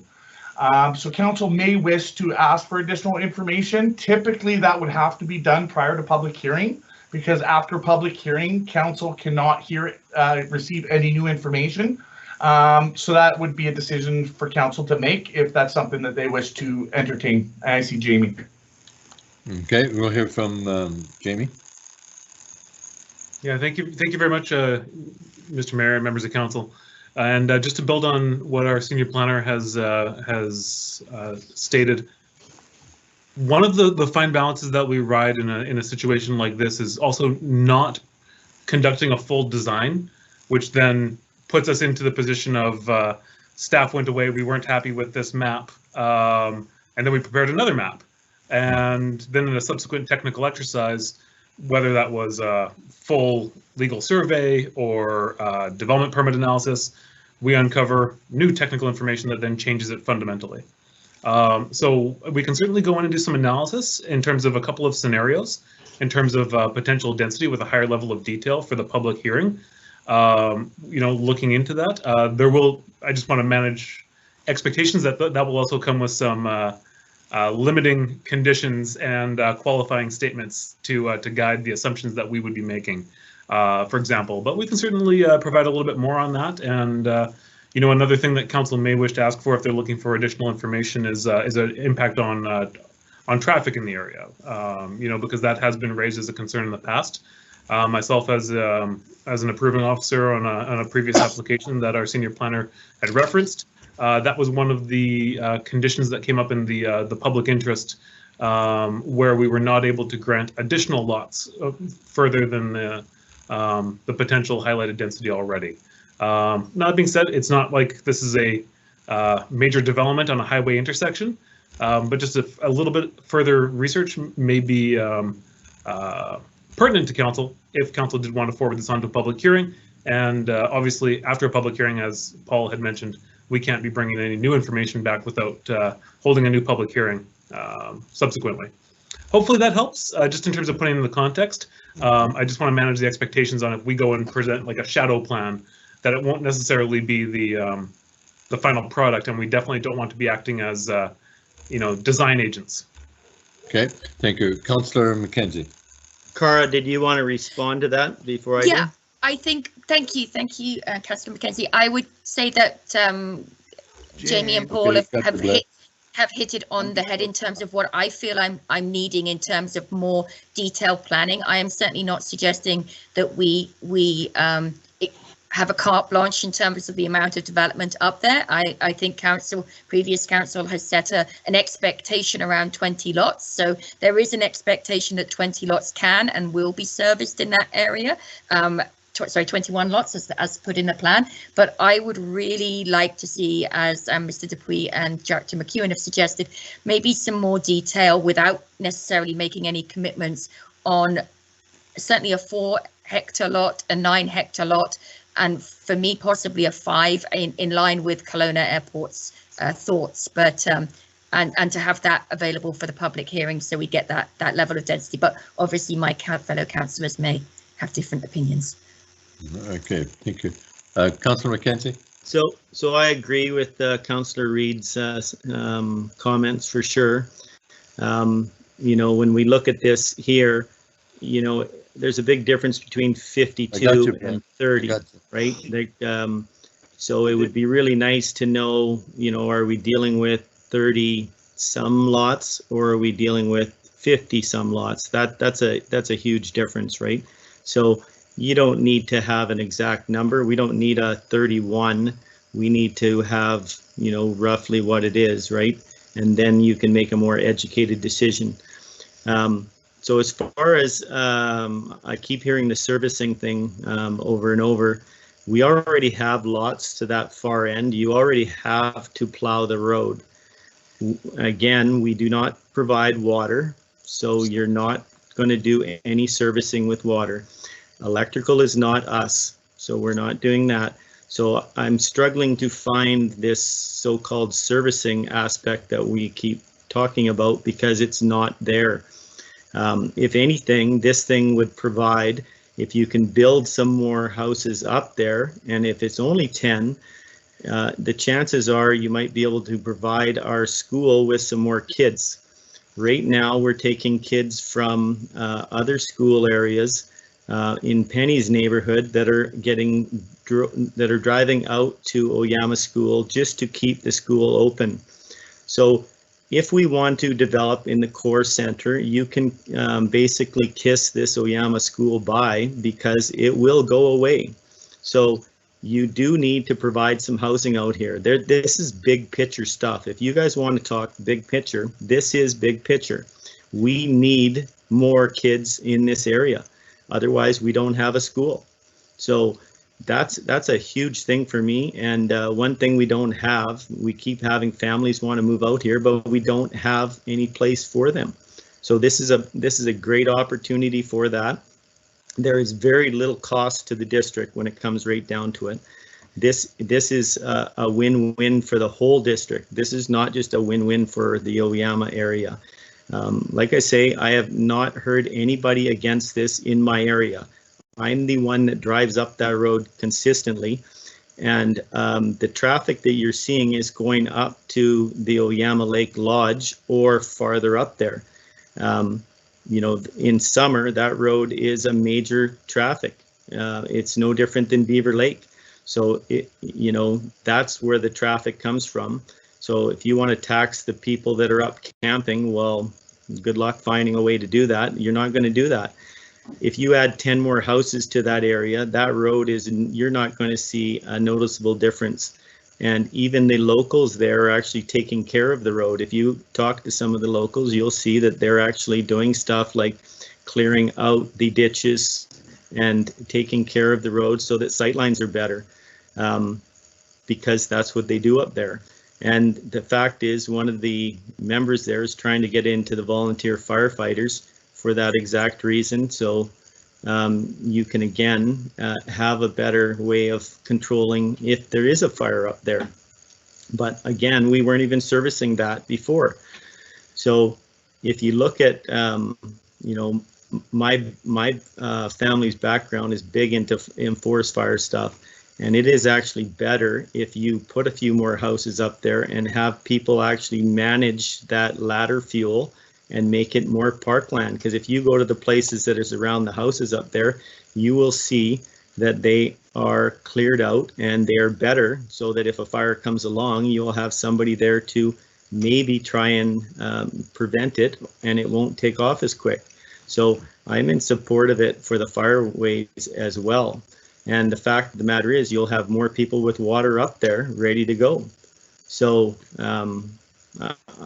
like I say, I'm struggling to find the negative on this one, and I got to go with maybe what we need to do is have staff just come back with a more, you know, a little bit more of a higher level number and not be so exact, and then we can make a proper decision on this. But I'm 100% in support of getting rid of that map to start with, and then let's see what we can do as far as the minimal size. Okay, thank you. Councillor Ireland? Okay. I'm in the middle of a whole bunch of people here. 100% got to get rid of the map. Map makes no sense. It's unequitable. But I can certainly see why council in the past wanted to keep density to a minimum. And, you know, in all the talk that we've been doing, we've been talking about focusing development into the core. And we know that when we have development out on the fringes, it's going to cost us money. And it doesn't matter, you know, we're talking about the people that are there now, and yes, those people they're not costing us any money for sure. But we're not making a plan for them. We're making a plan for all the people who buy those lots and all the people who buy the lots from them. And as I think we'll all recall, there's a place called Juniper Cove way out in Carr's Landing. There's a bunch of houses all along the lake there. Those people are constantly demanding more services from us, but it's really expensive to service that. And that's what happens in fringe areas. So there will be costs. You know, when there's a certain amount of population up there, they're going to want that road paved. And there will be political pressure, and there will be enough people to place that political pressure. Now, that might not be for 10, 20, or 30 years, but it's going to happen eventually. So I think that what we've got to do, I mean, my personal thing is we get rid of the map. I'd like to see staff come back to us with a more realistic plan for numbers, because, you know, someplace in between the 31 and the 21 is where I'd like to end up. But I'd also like to see them come back with, you know, the tools that we've talked about fringe planning and the cost, the future cost to the community, because it's all well to say that there won't be any, and there won't be any while I'm alive, for sure, but there will be some in the future, and because every community's always seen it. So we just have to be cognizant of that. What could those be? You know, when there's, you know, having 10 houses, you know, having, you know, what is there? There's 5 property owners right now. So adding, you know, what would it be? 26 houses to that? Certainly is a lot more wear and tear in the road, because that's every day. That's not people driving up to Yama Lake for a fishing trip. That's every day. You know, there's lots of issues that we need to really look at before we go there. I'd like to see some, you know, there was a tool that was available to look at what the cost of subdivisions was going to bring to the community in future years. And I know that we never got that, but I think we were told that our staff could work on that. And I'd like to see, so what I'd like to see is that we get rid of the map. We do a more realistic plan for what lots there could be, and that could be limited to what the road frontage, I mean, that's how these people have planned it, what the road frontage allows. You know, there could be a plan in there, what the road frontage will allow. We could look at the terrain as well. That's, you know, that's getting deeper and costing more. I understand that, but, and I'd also like to see future costs associated with that, because, you know, all of our planning we've turned to try to develop in the core, because we've seen the mistakes that we make when we take development to the fringes, like we did with Tyndall Road. Tyndall Road may not be on the absolute fringes, but it's way away from the core, and we've created a whole subdivision that now relies on cars 100% all the time, with no shopping, no anything. So, and I realize that this is not Tyndall Road, and nor will it ever be, but I'd like to see some of that future costing and that planning. Okay, I'll hear from Jamie again. Yeah, thank you very much, Your Worship. What I may suggest then is, as Council crafts a resolution this evening, directing staff for subsequent research prior to a public hearing with whichever bylaw option you so choose, or whatever resolution you choose in terms of the options. The recommendations could include some subsequent like hypothetical development scenarios, as well as like a high-level life cycle costing analysis, which we have done, in fact, on a previous zoning file in the McCurby Plateau area for council, and did provide something kind of crafted in-house, looking at the costs and benefits, and we can do a bit of a deeper dive on that. I can't necessarily commit to the timeline on that right now, but we can inform council subsequently, and be happy to provide that information at or before the public hearing. Okay, thank you. I have Councillor Gamble and Councillor Scarrow. Thanks, and I appreciate the discussion. I think it's a very important discussion, and as we were talking, different people were. What came to my mind was a presentation that a number of us were there for, and I believe Todd, you were there. Bill, I'm not sure, and Blair, I'm not sure if Cara was there or Jeremy, but it was two fellows. I think they were from CivicNet. And they came to talk to us about urban density and how important urban density was to actually keeping your community affordability, and how when people started to develop in the fringes and move into that rural sprawl development, that all of a sudden the expense of living in your community rose up. And it eventually would come back to bite the community. Your taxes would go up, and so on, and that just came to my mind because it seems very important in this particular situation. And I know that we've talked about this type of development before, you know, and it isn't. I think it's very important that we are considering it seriously as we are.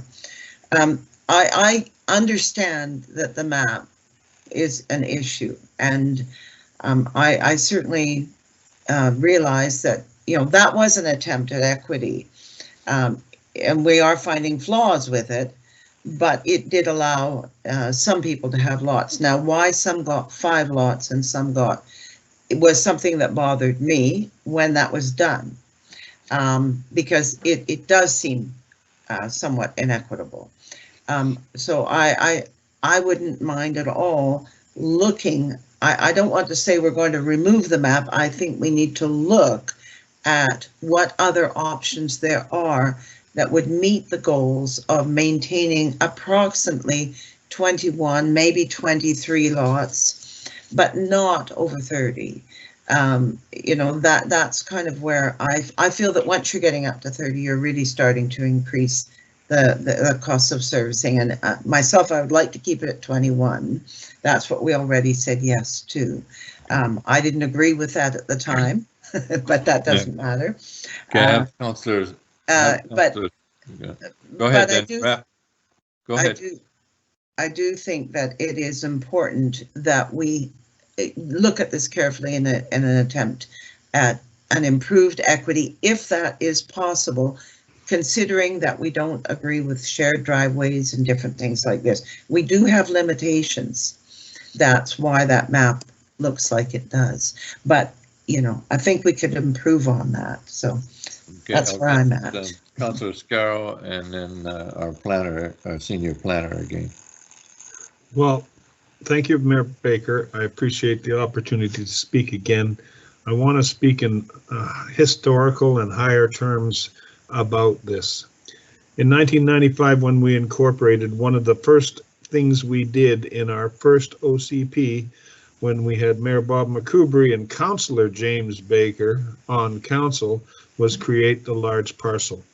The reason we created the large parcel zone to begin with was to protect our fringe areas or outlying lands from multiple development, which occurs in places like Port Coquitlam and New Westminster, where everybody owns a little square of land and no one owns a large parcel. The large parcels were important to eliminate, as Paul mentioned, rural sprawl. And believe me, if we were to take large parcels and had never done that in 1995, that's what we would have right now. So, as Penny said, we were trying to make it more equitable by creating this map. Paul and the planning staff have told us that this map puts us in a little bit of a legal precarious position. So I agree that we need to at least look at or definitely take the map off. My concern is with the densities that we allow. You're saying 20 to 30 lots is okay with you. To me, that's horrifying for that area. I don't think that area can support that kind of growth. Mr. McKenzie, Todd, I sure appreciate your zeal and your enthusiasm for your community, and I appreciate the fact that you said that people who want to live there don't have homes to move to. And that's a very true fact. I just don't know if this is the area that's going to solve our problem. So I hate to disagree with your thought on what could happen. But I also want to state that no matter how you say that we don't even plow the roads, services are maybe today limited, but tomorrow they'll be expanded by expanded growth. And I agree with Councillor Ireland completely on that, that we have to look at the picture down the road, not today. So I'm interested in referring this back to staff to try and find an alternative to the map and to try and give us a better determination of, as Councillor Reid said, on the ground potential development. So that, like, I'm not going to support this unless I really am confident that the development will be small. Yeah, thank you. Jamie, you want to comment? Yeah, thank you very much, Your Worship. I know that Paul had some commentary, and I don't want to step on his toes as this is his file, and he's been the leader on this, right? And that being said, I do appreciate Council's comments, and I think that now staff have a greater understanding of some of the issues that Council is grappling with. And I think from a staff perspective, you know, given this discussion, I think it may be prudent to refer this back to staff, directing us specifically on some of the issues that you'd like us to uncover. The two that I've identified, as mentioned, are the life cycle costing analysis and some like conceptual planning for the area, which we'd be happy to run some scenarios on. And if we were to bring that back without council having given it any readings, it's probably just a lot cleaner. There's no rescinding of readings. There's no, to be completely honest, like as a planner, public hearings are so adversarial. They're not the right approach to really doing good planning, right? It's a legislative tool that it's good that we have at least some public engagement, but we're not really discussing the merits of it at that point. Honestly, we're hearing from and we're not able to go back and forth as easily. I think at this point, referring it back to staff, I'd be more than happy for us to work together and prepare some more information for council. And if there's anything else that council wants, we certainly could look into that as well. Do that, Kara. Okay. Senior Planner, Paul, did you have a comment? Turn your mic on. You're mute. You again. Your mute is on, seems to be a recurring theme for the last 2 years. My apologies. So a couple things I think I'm hearing, and I'd just like to add on to what Jamie was saying, is I'm hearing equality. One thing that council may consider here in terms of subdivision generally is it's not very equitable around the community as a whole for most other zones. It really has to do with what the minimum lot requirements are and whether or not your particular lot can meet those requirements. So not everyone that has an RU1 zone lot can subdivide into additional RU1 lots. So that's a very difficult thing to achieve for council. The other thing I also want to reiterate is this idea of infrastructure deficit. Councillor Gamble had noted it. I mean, infrastructure deficit in Canada is going up significantly. It's estimated anywhere between $400 billion to $800 billion or 800 million, sorry, not billion, for the whole country. And a lot of that has to do with sprawl development. And lastly, I think what I'm hearing here, maybe not clear, but between 21 and 31, and maybe one of the key things we can look at at our analysis would be lot width as a minimum lot requirement in the zone, because that may be a very good way for us to regulate exactly how many frontages are along Oyama Lake Road. So as Jamie notes around preparing a development scheme, I would suggest that minimum lot width may be a significant aspect to that discussion. Thank you, Your Worship. Okay, thank you. Councillor Reid and then Councillor McKenzie.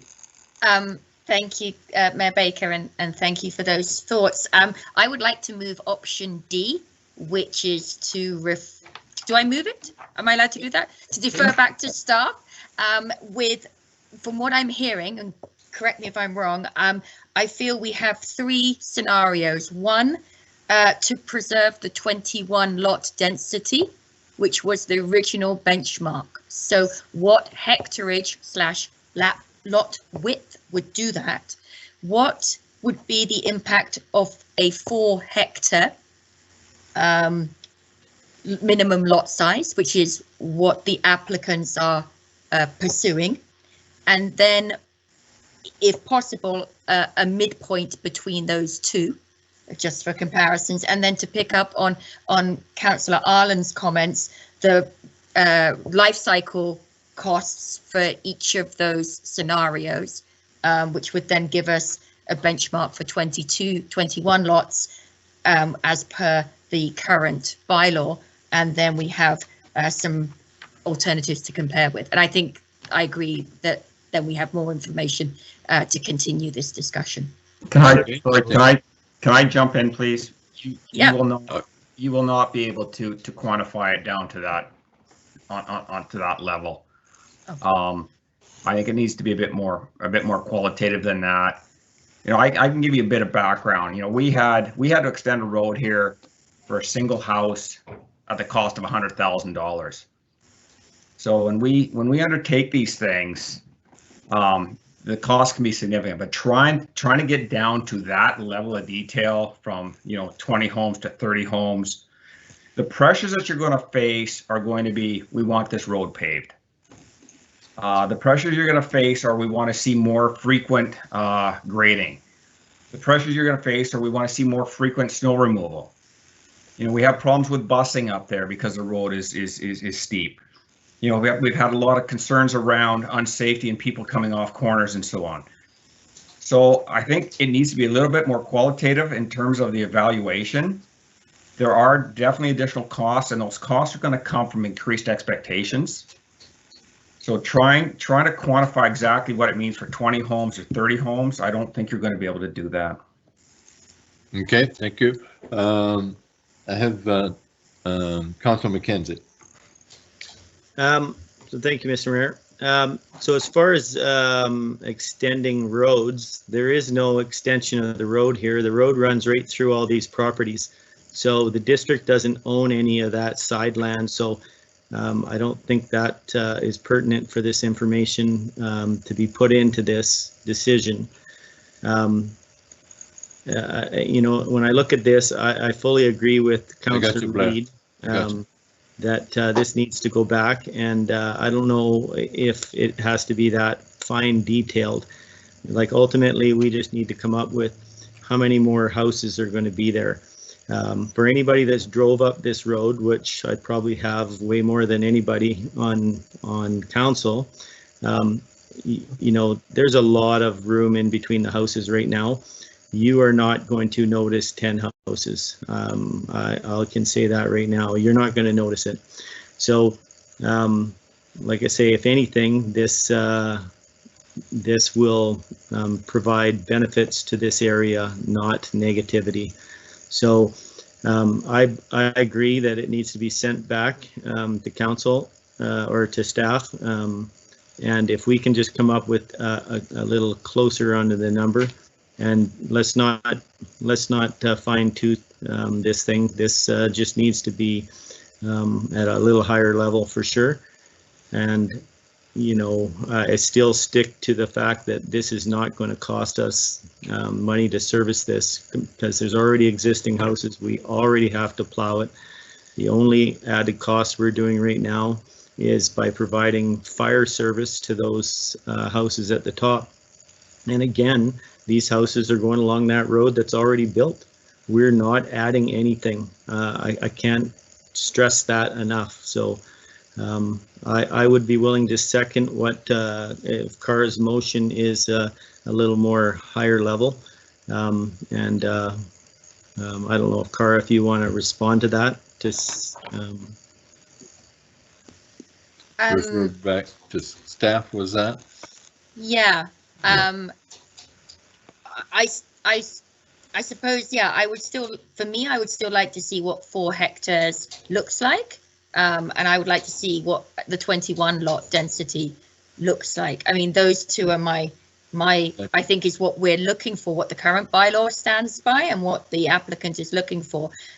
Regarding the life cycle costs, I don't know how to phrase it in such a way as, you know, Brett Greg feels it needs to be higher level, or Blair, if you have any thoughts on that one.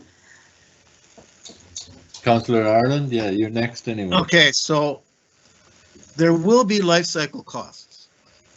There will be. They may not be tomorrow. They may not be in 5 years. They may not be in 10 years, but yeah, of course. There will be costs, and there will be increased pressure to pave the road, to do all those things. Whether you like it or not, that's going to happen. And, you know, right now, I just went back to their list. There's 9 houses there. So to get to where they're allowed to go right now, it's 21. So that's 12 more houses. To get where they want to go, it's 31. So it's 22 more houses. So that's a substantial amount of houses. Yeah. We'll like it or not. Now, that being said, I'm not against trying to let these people try to develop something, but I think that we have to be careful that we don't pass a legacy onto the district that's going to cost them a lot of money, and that could easily happen. So, you know, it may be hard to do a life cycle costing, but I think that we've done it before, and I think it's important in this case to look at it. And, you know, I also think that a realistic plan for how many houses at what density can happen there, because again, is it 21? Is it 31?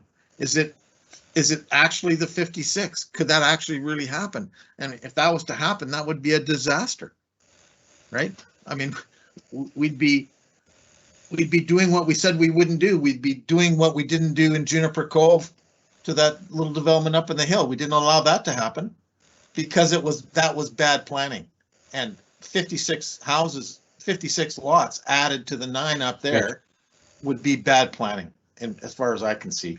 So I think that, you know, what I would want to see is some sort of life cycle costing for that area, realizing that we know we're going to have to provide more services. We're going to have to provide garbage. We're going to have to provide certain things. That's going to have to happen, and there will be more demand. You know, we all look at our neighborhoods. You know, I mean, I look at my little neighborhood, which is more urban, but every day there's people that move into this neighborhood that want streetlights. The rest of the community doesn't want streetlights, but they want us to pay to put in streetlights. They want us to pay to put in all those things that Vancouver has because they just left Vancouver. And whether you like it or not, that's going to happen. Now, you can resist it all you want to, and, you know, we're trying to resist it down here for sure. But you're going to get those demands, and they're going to become political questions, and it's going to become difficult. So I think that we really, really have to have some sort of a look at the life cycle costing. I don't know how detailed it has to be, but it has to be there if we're going to do this, and we have to see what really can happen on that land. You know, along with what that kind of traffic would do to that road. Okay. Because that kind of traffic is, don't forget that. Move past that. We've been over that already. Every day. It's every day that traffic's there. So I got you, Penny. I'd like to see some Bill sort of light traffic study included. Bill, where are you? No Bill? I can speak quickly. Okay, quickly then, Penny. I just wanted to say, to ask, when option D was provided, that provides first reading. I understood that we were making a referral back to staff before first reading. So is that correct? Yes. Yes, so Raina's put me right on that one too. Yes, I would definitely support that, and I would like to include the life cycle costs or potential infrastructure deficits, whatever we, I think if we say life cycle costs, staff have heard our request, and we understand that it can't be to the last penny. We understand that it's going to be a ballpark assessment, but we want to know what are the services that might be involved and how this kind of fringe development impacts the costs for the rest of the citizens of our community. I agree. I think we just need to be cognizant that we already have something, a bylaw on the book that does allow 21 units to go, or 21 properties up there from the original 10. So I think that should be, for me, that is our benchmark, and I can completely see the value in looking at this in more detail to ensure, you know, as Blair says, we're not in the region of the 56. Okay, Paul, you got something to say? You're muted, Paul. We can't hear you. Yeah, mute again. So maybe what I would suggest here is, because we're really casting a wide net, and I understand very clearly what Greg was suggesting. So I think we're hearing life cycle costing. That's easy for us to do. Jamie's an expert in that area. And then what we've got, I did hear traffic impact from some, but not from others. So maybe that's a decision council may wish to weigh in on. And what I would suggest is lot width really is a defining characteristic of how we can regulate the lots. And the reason for that is because it has everything to do with frontage along the road. So instead of getting into too many analyses around hectares, I believe that we can always set a 4 hectare minimum, right? With varying width requirements to narrow the amount of lots that would be along that road. And so I think that might be the easier way to deal with this. By all means, we could probably provide a 5 hectare with some widths, because when you widen out the widths, then you start to mess with the depths a little bit. So I think we could provide probably 3 scenarios, if I may suggest, maybe a 4 hectare, a 6 hectare, and a 9 hectare, with varying widths and depths for council consideration. And then I feel like that's something we can definitely work with as staff, and it's a very clear direction for us. Okay. Councillor Ireland. Yeah, thanks. I appreciate what Paul there. Looking at the width might actually limit you from having to look at the 9 hectare solution, right? Yeah. It might limit you to 4 hectares, because the widths are going to determine that. If your road frontages are only going to allow you to have this many lots, enough said, right? Yeah. And you know, when I'm talking about a traffic study, I don't know that I really want to hire somebody to come in and do a full-on traffic study, but you know, having our guys look at that road and say, okay, well, this is what would happen if there was 56 homes up there on a daily basis. You know, just some in-house. Let's look at the things that we would have to deliver to that community if it was built out. Yeah.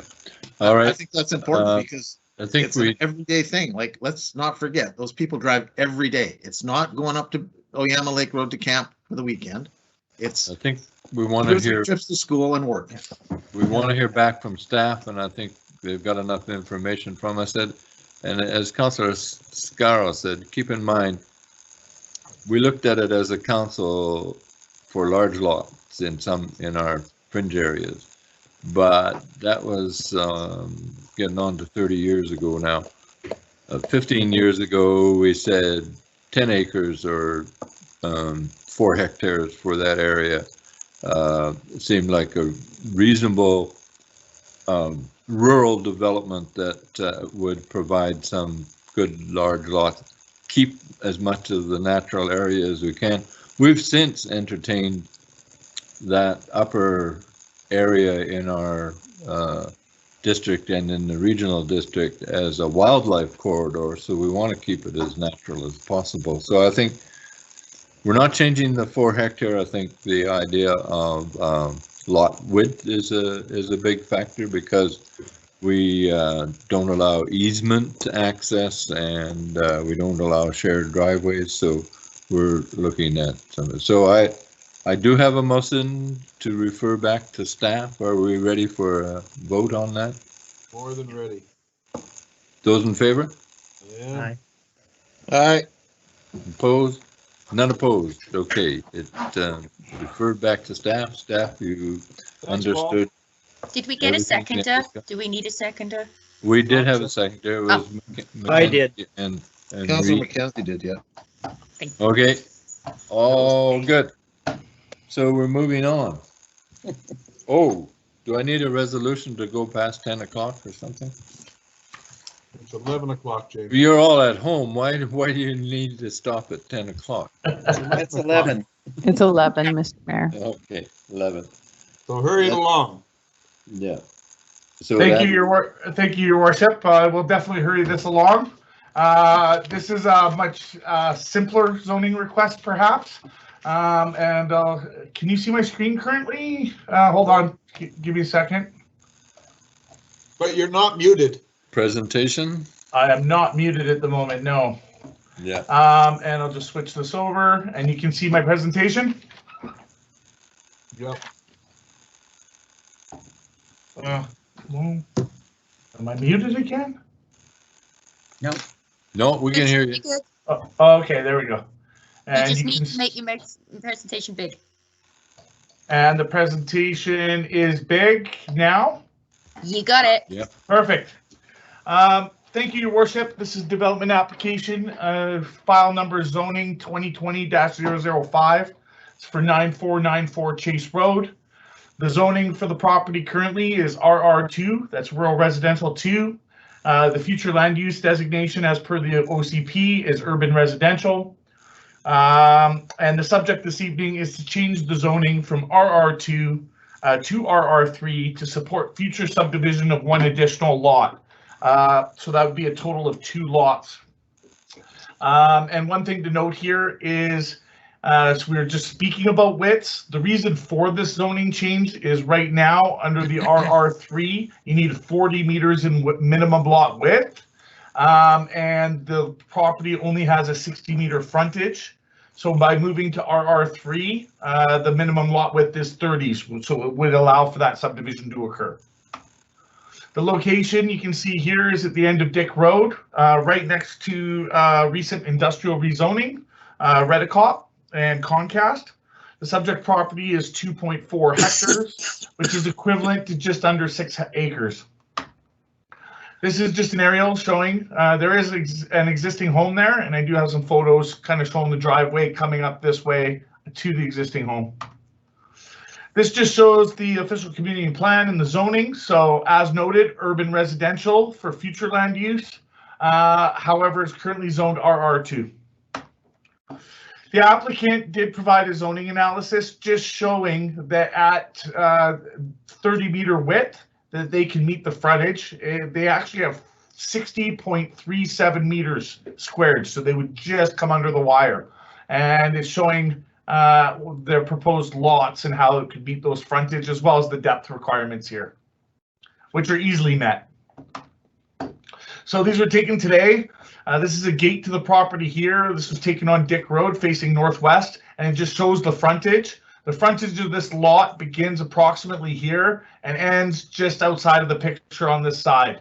So this would be the 60 meters frontage here, and is the reason for them wanting to change the zone to reduce the width. This is just taken inside of the gate on the property facing southwest. As you can see, pretty nice rock address sign. And this is driveway heading up. This is actually at the top of the driveway looking down. So it is quite the distance to the existing home. And this is facing north. And then you can see here, there's a driveway turnaround area, and this is the existing home there. So the background on this is essentially the application to rezone the property was received by staff on August 7th of 2020, and it was considered complete on September 17th. It was brought to the core team meeting for initial team review on December the 17th of 2020. And then we took it back to the core team meeting for concurrence on the report on April 1st of this year. So the request is to rezone the property from RR2 to RR3 as noted to reduce the width to allow for subdivision. There are no concerns from staff relating to access or traffic. Our engineering team did take a look at that. So access will be granted, provided council would support this request and then eventual subdivision. And the SDS requires full servicing, and the lot is on municipal water, and sewer would have to be extended. Now, we did provide an option for council. Typically, we We have used restrictive covenants in the past on residential development as it relates to agricultural land, specifically farm practices. We have not typically used restrictive covenants at all to notify people of future development. It's not to say it can't be done. So there is an option there. Probably the only reason staff would even suggest this is because over the next 10, maybe 15 years, the nuisance in that area, given the gravel extraction, which has been going on for quite some time, but eventual subdivision and construction may be significant, as well as at full build out of the site, even with night sky provisions, there is a very good chance with the number of lights there that could also be a nuisance to any prospective new lots in the area. So we did provide that as a council's consideration. And there's option A, which is to read the bylaw first and second time and it be forwarded to a public hearing. And then as noted, option B would allow council to note that maybe a restrictive covenant be placed on the land to notify any future owners that there would be significant nuisance in the area forthcoming with industrial development, and that the zoning amendment bylaw be forwarded to a public hearing. And option C, your worship, is that council does not read the bylaw first and second time and the file be closed. Thank you, your worship. That concludes my presentation. Any questions from council? The Councillor Reid. Coming. Thank you, Mayor Baker. Thank you, Paul, for the presentation there. I have two questions. One is the cost of extending the sewer borne by the applicant or by the district? The cost of extending sewer is always at the applicant's cost. Okay.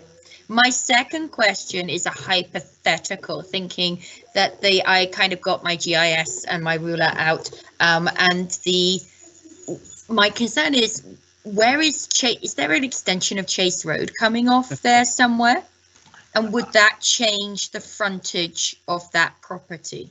That's not a hypothetical question. Well, that can be wait, answered. there's more. That's a fantastic question. So hypothetically, in the future, when the Chase, so we have acquired the road dedication as part of the Red Cop and Concast industrial rezoning. So that was a big piece for the district.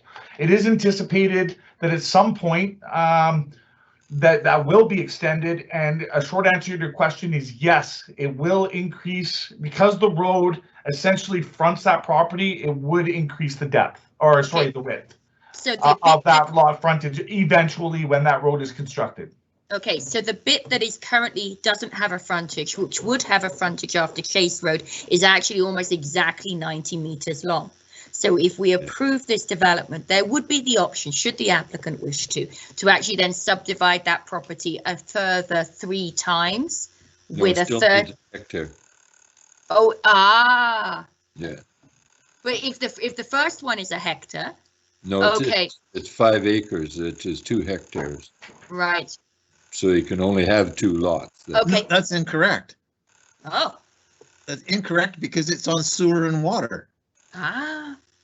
So, yes, if sewer's there, you don't need a hectare, right?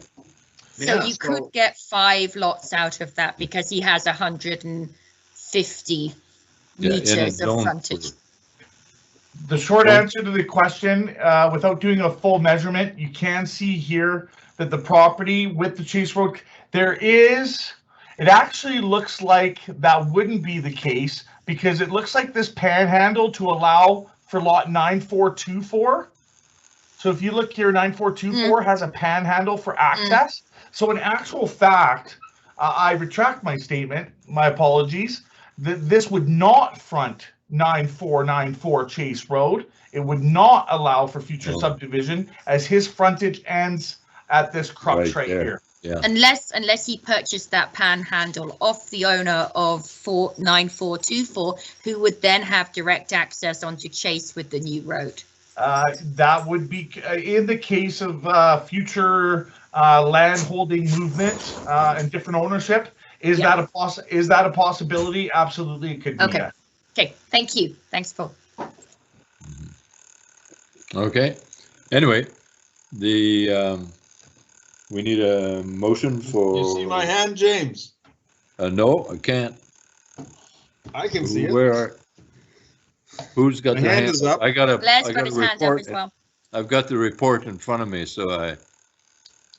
Okay, my hand is up. Can I speak? Yes, do. Okay. A lot of things that we learned on council is that we certainly don't have to approve every subdivision application, and sometimes it's not because of the application itself, it's because of the timing. Councillor Gamble's good at talking like that, and I appreciate her for it. The thing with me is exactly what we said. We are well on our way to developing an industrial lot right beside it. I do not know if it is correct to allow the subdivision so that we can now have two homes that are irritated to heck and complaining all over the place about the construction of an industrial park beside them. So the covenant is a cool idea, and it's brand new, and I appreciate Paul for it. But I'm having a hard time just accepting the fact that that this subdivision is coming at the right time. I think it's coming at probably the worst time. Those are my comments. Thank you. I still need a motion to proceed or not. I had my hand up before Bill, actually. Well, I can't. Paul, can you take your report down? Yeah, thanks. Now I can see you. Everybody's got their hand up. Yeah. Okay, Councillor Gamble then. Thanks. Yeah, I'm sorry. I thought you'd seen it. And I have to say that my thoughts, I have been rumbling around with the same thoughts as Councillor Scarrow. Only because it just seems that by subdividing that lot, we just were talking about urban sprawl, and that seems to me what we're looking at here. The existing lot is an existing lot. You know, it's a lovely lot. It's a beautiful spot. It just seems to me we are not doing good planning and making as good use of that land by allowing a subdivision, which could eventually break into two or three more lots over time. I think of the kind of planning that we've done at the bottom of Davidson Road. And it concerns me that we're setting ourselves up for limiting the kind of good development that might happen in future there. Right up behind that development is Lakestone. Right adjacent to that is Lakestone, is it not? Mm-hmm. Paul, I think you. Yes, it absolutely is. Right up to it. And that is going to be somewhat dense. So it just doesn't make sense to me that we are going to say yes to subdividing this into two lots. And I think the fact that we are slated to have a good industrial development, which we need in our community badly, it could hamper that, it seems to me. Jamie. Yeah, thank you very much, Mr. Mayor and members of council. Again, yeah, absolutely. And oftentimes the files that appear smaller can be just as big, or if not more weighty in their considerations, right? So I got you, we've got to look at these things equally in a lot of ways. And one quick comment that in terms of panhandle lots, a good practice now in terms of as an approving officer, I don't approve panhandle lots. They are very problematic. Although I love cooking, the panhandle is not something that we do in terms of subdivision at this point. In terms of one of the big factors for myself in reviewing this file, and it didn't hit me the first time I was reading it, but through some discussions with our staff, and it is highlighted in the report, and but the zoning of the property right now does not necessitate a sewer connection at the time of development. Through the rezoning, it would require, through Schedule C1 in the Subdivision and Development Servicing Bylaw, sewer connection. So in fact, the potential impact is not just one additional lot on sewer; it's potentially two to the community. And while 2 lots, 2 single-family equivalents seems low, while we know that we are facing some potential capacity issues, this is the time when council does have the greatest discretion in terms of those decisions and servicing impacts. So, however minor, I wanted to raise that for council as a major consideration. In terms of this report, this is why we are presenting options for council now and not necessarily coming forward and saying one way or the other, but wanting to be really upfront with all of the information for council's consideration, and that timing of rezoning again is one of council's greatest discretions. Council has almost all the discretion in the world with respect to zoning choices, less so at the time of development permit, as you may recall. Okay, thank you. Councillor Ireland. Thank you, Mr. Mayor. I agree with my fellow councillors, Councillor Gamble and Councillor Scarrow. It's just not the right time for this particular subdivision. And as Councillor Reid points out, that it could be even more problematic. It could be not just 2, but 5 more.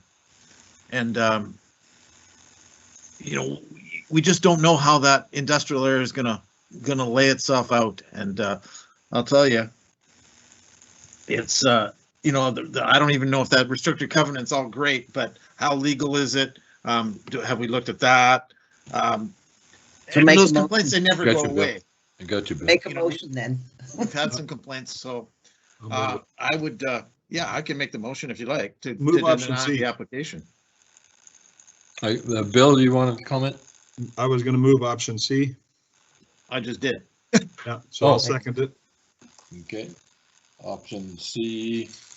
And that is to deny it, is that right? To deny the application. Yeah. I'm trying to recall with a negative council recommendation. Do we get our policy was to let the applicant speak to council? Can we? Is that policy or is that statute? Thank you, Mr. Mayor. That is policy in Council's Development Applications Procedure Bylaw. And let me check if we have the applicant online, although I believe that only applies to development permit and temporary permit applications being negative recommendations. So it's not a zoning application. Okay. That's correct. And Your Worship, just to jump in, and I hope you'll excuse me. In this case, we're in an interesting dynamic now that we no longer make recommendations as staff. Mm-hmm. It doesn't necessarily state a negative resolution. So right. It's an option.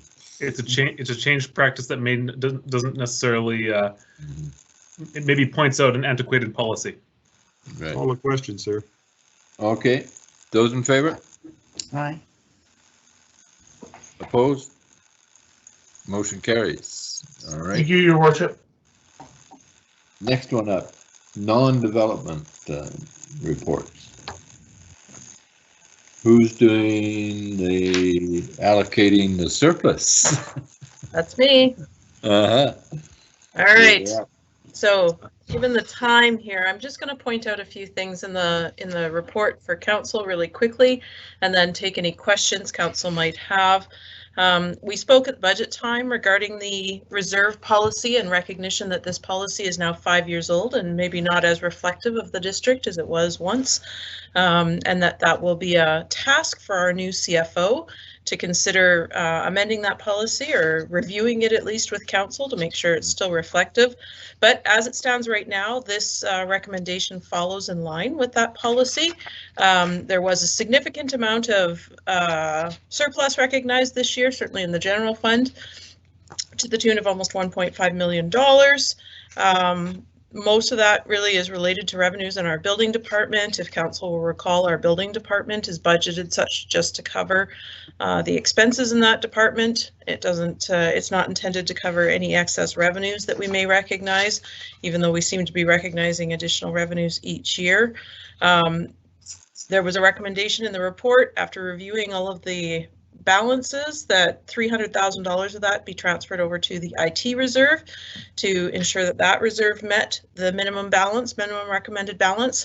But that left enough money out of that into the general surplus that for the first time, I'm happy to say that the district would actually meet the minimum general surplus balance, which is huge. That's what we need to cover off any emergencies, revenue shortfalls, we've been using it for some land acquisition, all kinds of different things. So it's really important that the district have those reserves there to be able to support the needs of the district. So the other item that's really on here, there is a little bit of surplus on the water fund side, which we are requesting to be transferred over to the water capital. And there was a surplus in the sewer fund as well to be transferred to the sewer capital. The other item that this report covers is the COVID-19 restart grant. So we received a grant from the province in November of 2020, which was $2.974 million. That came with some very specified uses. We estimated at first reading of the budget that we probably need about $560,000 of that for 2020 eligible expenses. But it turned out that we actually needed $424,000. Some of that was related to the fact that when we looked at the theater revenues and the recreation, that there was a lot of offsetting expenses that didn't occur. So we just took the net of those amounts and figured out how much money we were short. So it resulted in significantly less. The biggest item in that list, there's a couple of big ones: computer and technology costs. Revenue shortfalls was, of course, the largest, and that was really around transit, parks, arena. Those were our big loss ones there. We'll be looking at some more significant losses in those areas again in 2021, but it really depends on how long the restrictions last as to how big those losses will be this year. And then the other big one was the Parks and Recreation Services, and we incurred a lot of expenses last year in Parks and Recreation related to cleaning, and portable washrooms was an enormous cost, actually, bringing those out early, cleaning them every day, several times a day, and then leaving them out much later in the season resulted in some significant costs. So after all of those costs were incurred, that left a balance of about $2.5 million. As I indicated, there'll be some more used in 2021. We don't know what that looks like yet, but I would say that in the budget deliberations for 2022 budget, that there will be some discussion as to how we can spend the rest of those funds or what the best use of those funds are. If there was any situations that came up during this year, certainly staff could bring forward some recommendations. So for example, if there was a program that would assist, vulnerable people during this time or something like that, we might be able to consider it. So there is some excess funding there that we'll be able to consider some additional options for that. So that was the biggest points that I wanted to make. If council has any questions, I am here to answer. All right, Councillor Reid. Just one really quick question. Does the COVID-19 funding have to be spent by the end of the December 2022, or does it roll over until it's all spent? So the province came out and they've sent us the funds already. We've treated it like we did our gas tax funds, for example. We take it into revenue and now we've put it into a reserve. The remaining, you'll see that amount into the reserve. They've suggested that they would like it spent by the end of 2022, but there is no requirement in the legislation that we spend it at that time. Okay, thank you. Thank you. Anybody else? Nope. All right, moving on. I do need a motion. Moved. Oh, seconded. You get it? Moved and seconded? Those in favor? Yeah. All right. Good job, Tanya. Carries. Thank you. Thank you, council. Monthly building stats. Look at us go. Mm-hmm.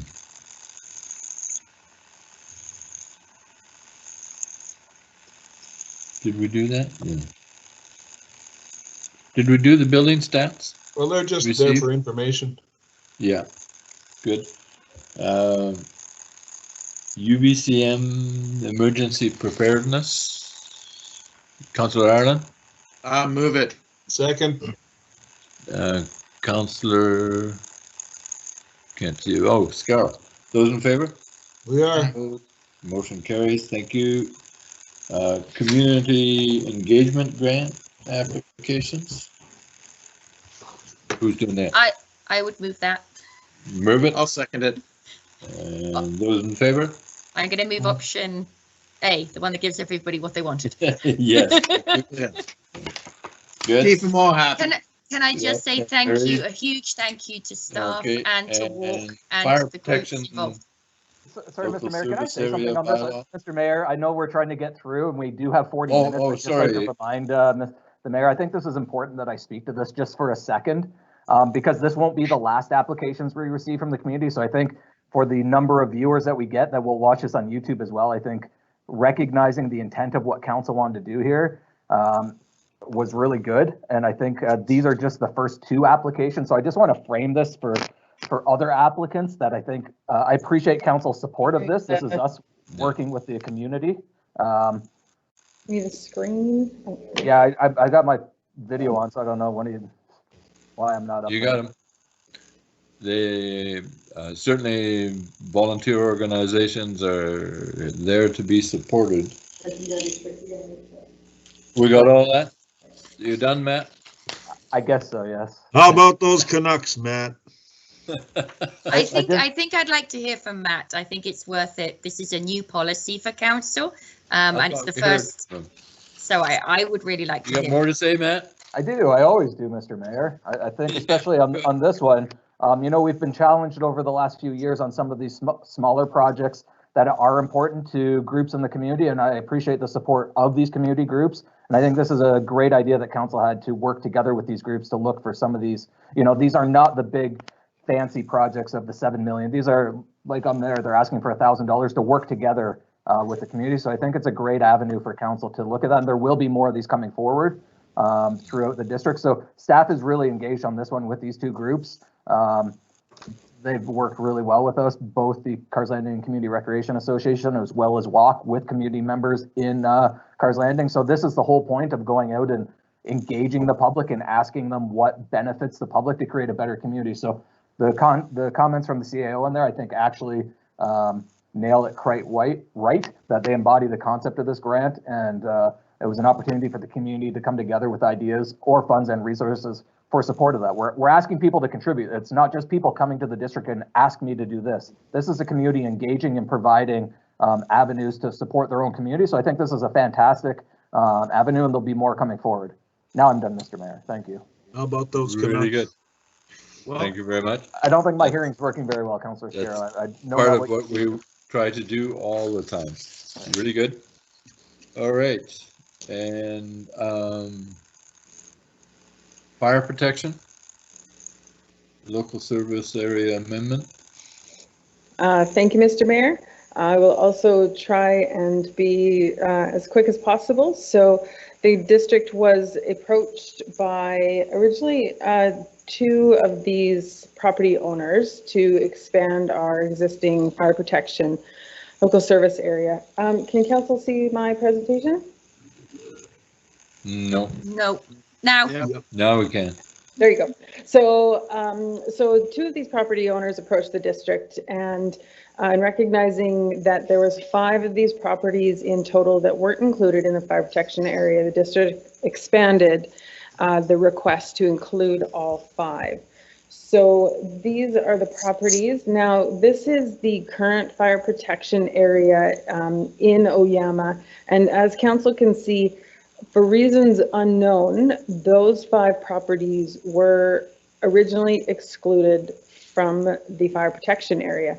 In researching the files, there's no indication as to why those 5 properties, maybe they didn't have houses on them at the time when at incorporation or prior to with the regional district, but they were excluded from the fire protection.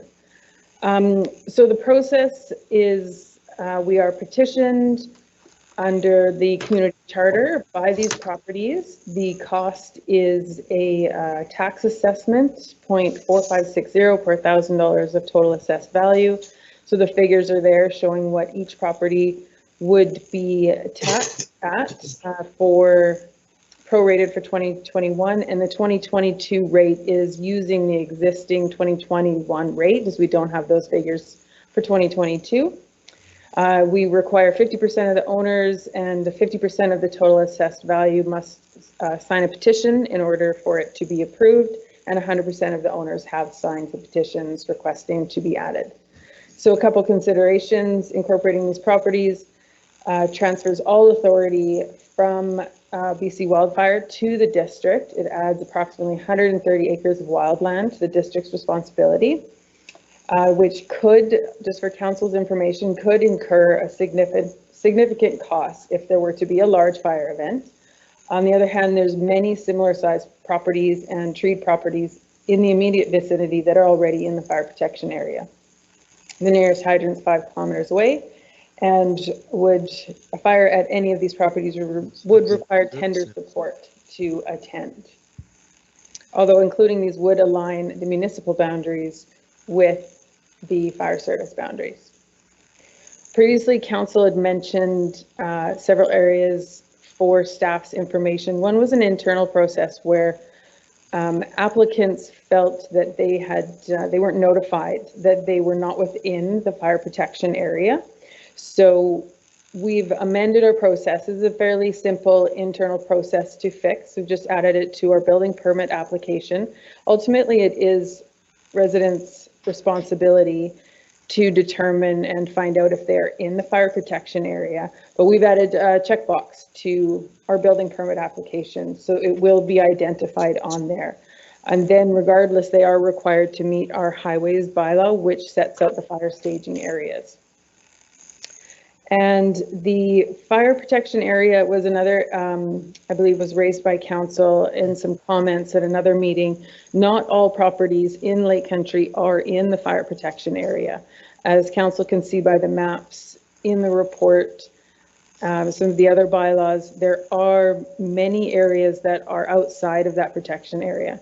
So if that's something council is wanting staff to investigate further, then we'd be seeking council direction on undertaking that, because it would involve investigating the properties, the size of properties, what that would involve, what that entails. Is there extra equipment required?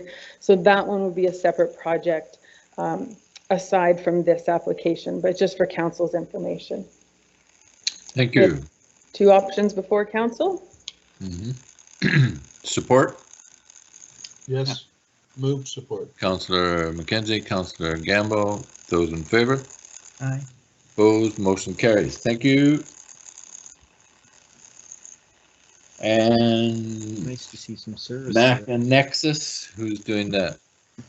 So I'll be doing this one. And I think the report is I think pretty clear here. We are at a point where we are requiring additional funds to finish up this project as we had intended.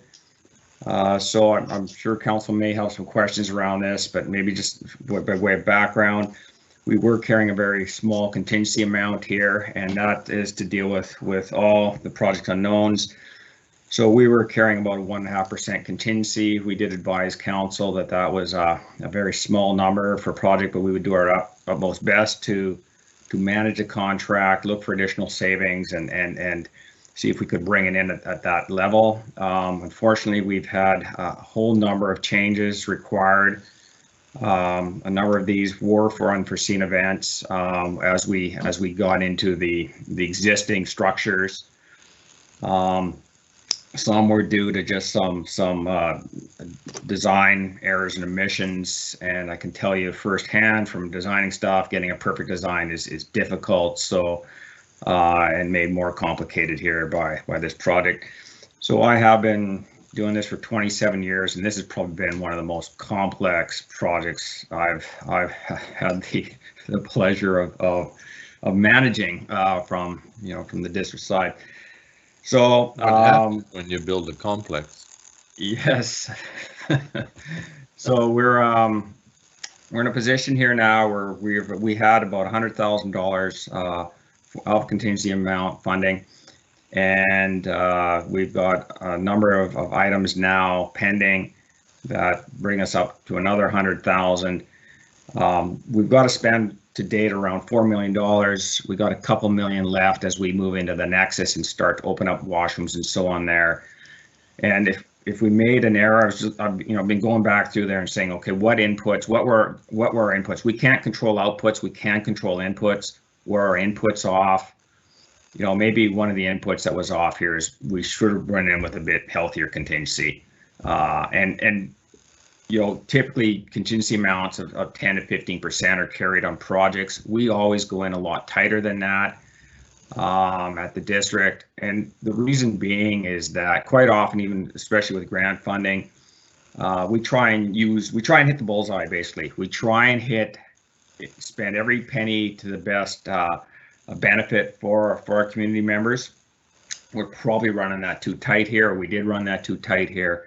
So we need some additional funds to finish it up. And we are looking at around 2 million left and suggesting to council now, let's include a 15% contingency on the remaining 2 million to see us through. So I'm not back in front of council again, hopefully. And that obviously, if we do not need the contingency monies, we do not spend them.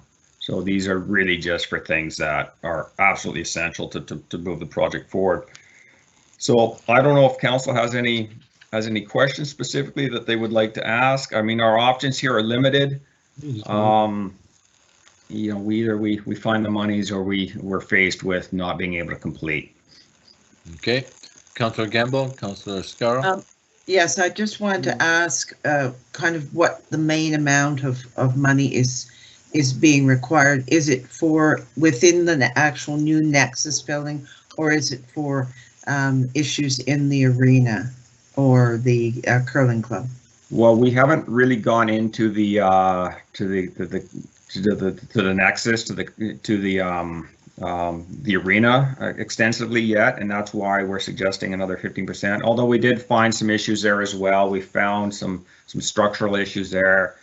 We found some failing pipes as we dug under where our footings were going that had to be replaced. Some of the stuff you expect. The biggest items that we probably faced were really around the old senior center. And if we knew what we know now, we probably would have just said, let's just demolish that building and start fresh. So one of the things we found was the blockwork walls that you would expect to be load bearing are in fact not. They have timber framing inside that provides the load bearing, and then they built the block walls on the outside to do what purpose we're not quite sure, to make a uglier building than they could have done if they just clad the wood structure. So that is just really not a typical way you'd ever build anything. And until we tore it apart, there was no way to determine that. That also had some impacts on where we tied our roofs in from structure to structure. We found that there were what was kind of a typical way of construction was not followed. So that had quite a significant cost on needing to redesign roof trusses. So those were some big cost items. The other ones were more just around just a whole number of items, just on and on and on. So yeah, that's good. Thank you for sharing some of that. There was community effort in the past. Councillor Scarrow. Yeah, I was going to mention that, James. That's what volunteerism gets you. A building that's just built like 7 different people planned it out differently. They got it done. Anyway, it doesn't surprise me, Greg, that we're over budget here, especially with the contingency. I know that you've been dealing with things like asbestos and that kind of a thing too, right through the project, right from the very beginning. There was kicks and bobs. So I was fully expecting this, and I'm prepared to move it. I'll second it. Thank you. So those in favor? Just before the vote goes, the one thing I would like to also just let council know is the other things that we talk about are schedule and the product. So we are on schedule to have the Boys and Girls Club move in there, and so we've been working very hard to meet the schedule, as has the contractor and the consultants. So that's a positive for sure, and I think we're getting a really top quality product here, which is really, really important when we look at the longevity of these buildings, and, you know, 50, 100 years later, they still stand, and maybe, you know, testament to the fact that we are kind of rebuilding a senior center that's probably, what, 50 years old as it is, so, yes. So 1975, I think that senior center was built. But, yeah. Okay, Cara, did you? Well, I just did have some questions, and thank you to Tanya for providing the additional information that kind of clarified some of the numbers in the report. And I think we're very fortunate that we have had the increases in the gas tax funding, which is basically enabling us to keep this project moving forward and on the schedule that Greg's outlined, because without that, we would be having maybe some more tough discussions. I would like to see, given everything that has been uncovered in the course of this, as to whether there would be, you know, if there's going to be a review or lessons learned, or these are some things to think about next time. I know we mentioned it in terms of improving the building permit process just in the item before, but I think that's something that, you know, there does need to be a debrief and things that we would do differently, having gone through this experience. Maybe never do it again would be one of them, but I would like to know that that's going to be a process, because we are, you know, over $1 million over budget from the original estimate at the moment, assuming that contingency gets spent. Okay, thank you. Councillor McKenzie. I want to second that as well. That's a big number to be over, so I would want us to be a little better on this one next time. I don't mind doing it up front if that's what it is, but I agree this one needs to be looked at. Good. So I think we can definitely do that. We can talk, and again, we can talk about the inputs that went into it. Let's, you know, one of the things that did happen is as we worked through this, is we did let go of the original architect on the project. Felt we needed to do that because, and we had to bring a new architect team in, which creates a bunch of complications for the new professionals coming in. And, you know, we were trying not to lose. We were very concerned about not losing our schedule with the Boys and Girls and the risk of the Boys and Girls Club losing their space. So that definitely complicated. There's no question, though, that changing out the architect was the right decision. It was a very, very difficult decision at the time, but we would have been in a much, much worse position had we not done so. So, you know, we can go through that. We do rely on the professionals. We hire the professionals. We say, here's our budget. Here's what we got to work with. And when we rely on them, you know, for example, if they're telling me now that they've had to redesign trusses for snow load, that's not something that staff's going to be able to go in there and determine, hang on, your trusses aren't beefy enough here and you need to update. So, you know, again, when I look back to it from a staff perspective, what could we have done differently? I'm not sure what it would have been. I think one thing we will be talking about, council, now going forward is the contingency amounts that we want to carry through, and we'll be talking about that with a wastewater plant here real soon.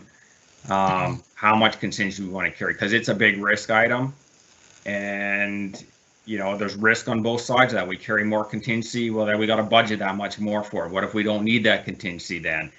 And so, but I'd like to involve council more in that decision making around the contingencies that we carry.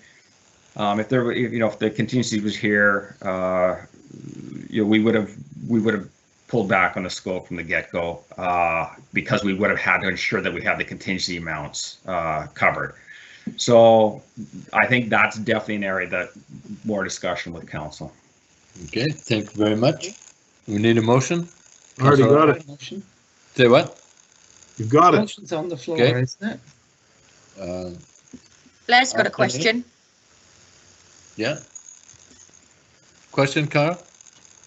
Oh, I think Blair's got his hand up. Well, I thought he was moving it. I already moved it. Penny seconded. Already been moved and seconded. Yeah, right. Moved and seconded. Yeah. Those in favor? Aye. Opposed? Motion Blair carried. wanted to speak to it, James. Oh, did he? That's why he had his hand I up. asked him 6 times. And Too late now. No, you didn't. Yeah, I did. I wasn't. Blair, what did you want to say? Go on, say it. Look, at what I was going to say is not going to affect the vote anyways. I appreciate that we should debrief a little bit about it, but the lessons learned about different things, and you've obviously looked at the main one, switching out the architect, and having the contingency, because a sheet of plywood that a year and a half ago cost you $47 now costs you $100. Yeah. And we're going to have to build contingencies into these things because material costs, particularly right now, are getting out of control. And, even to the very fact of very simple things not being available. In fact, I was speaking to some people from our parks division today, and 1-inch irrigation pipe, can't get it. And I have a hard time getting it, period. So when you can get it, it's going to be 2 or 3 times the cost. So, and that's a reality that we always had increasing prices, but we've never had increasing prices like this. So, in defense of the team a little bit, it's a very difficult thing to plan for those things that change. And, it's good to debrief and look at those things, but certainly would hesitate to criticize very much that it's way over budget. Okay, those in favor? I'm in favor. Yeah. Opposed, motion carries. Thank you. Option A. Thank you. Penalty repealing bylaw. Moved. Moved. Second. Seconded. Question? Those in favor? Aye. Opposed, motion carries. Thank you. What a nice smile here. All the way down to councillor items. Notice a motion for somebody? Yep. Squeak, squeak. Go ahead. Okay, so the motion is to be more specific in our nuisance bylaw about lights. Although lighting meets the definition of a nuisance by being, our definition of a nuisance by being anything obnoxious, offensive, or interferes with the use or enjoyment of property, and endangers personal health or safety, and is offensive to the senses. Lighting meets all of those things if used incorrectly, as well as environmentally and energy costs, those things. But we don't actually mention lights. We don't say lights, and we don't have the specifics around lighting. So, there's lots of lighting around the district right now in residential situations, which is interfering with the neighbor's enjoyment. It interferes with wildlife. It's not good for health. So, yes, we want to include lighting in our nuisance bylaw. I'm sitting in the dark. There you go. More ways than one. I'm going to come to a Yama. So that's on the table. I need a seconder, guys. Oh, I'll second that, Blair. I'd like to talk to that. I'd like to listen to you talk. James, hello. You went home. No. Okay, well, I'll just talk, seeing he seems to be gone, and I would be the acting mayor if he is gone.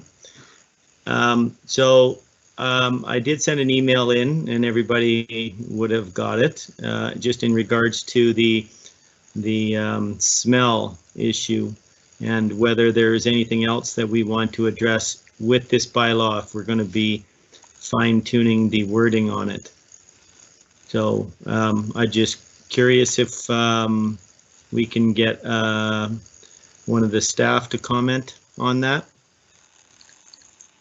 Yes, and I would 100% support your comments. Blair's got his hand up. Mr. Acting Mayor. Okay, well, I can't. Well, actually, odor is mentioned in our bylaws where lighting is not. So I don't know if fine tuning it is going to help us a lot, but it is. Okay, I'd like to listen to Raina first on this one, please. Where are you, Raina? I'm right here. Thank you, Mr. Mayor. And thank you, Councillor McKenzie and Councillor Ireland for bringing that forward. And I did send an email out to Mayor and Council, sort of trying to provide some clarification and information on where I intend to go with this bylaw enforcement and nuisance criteria.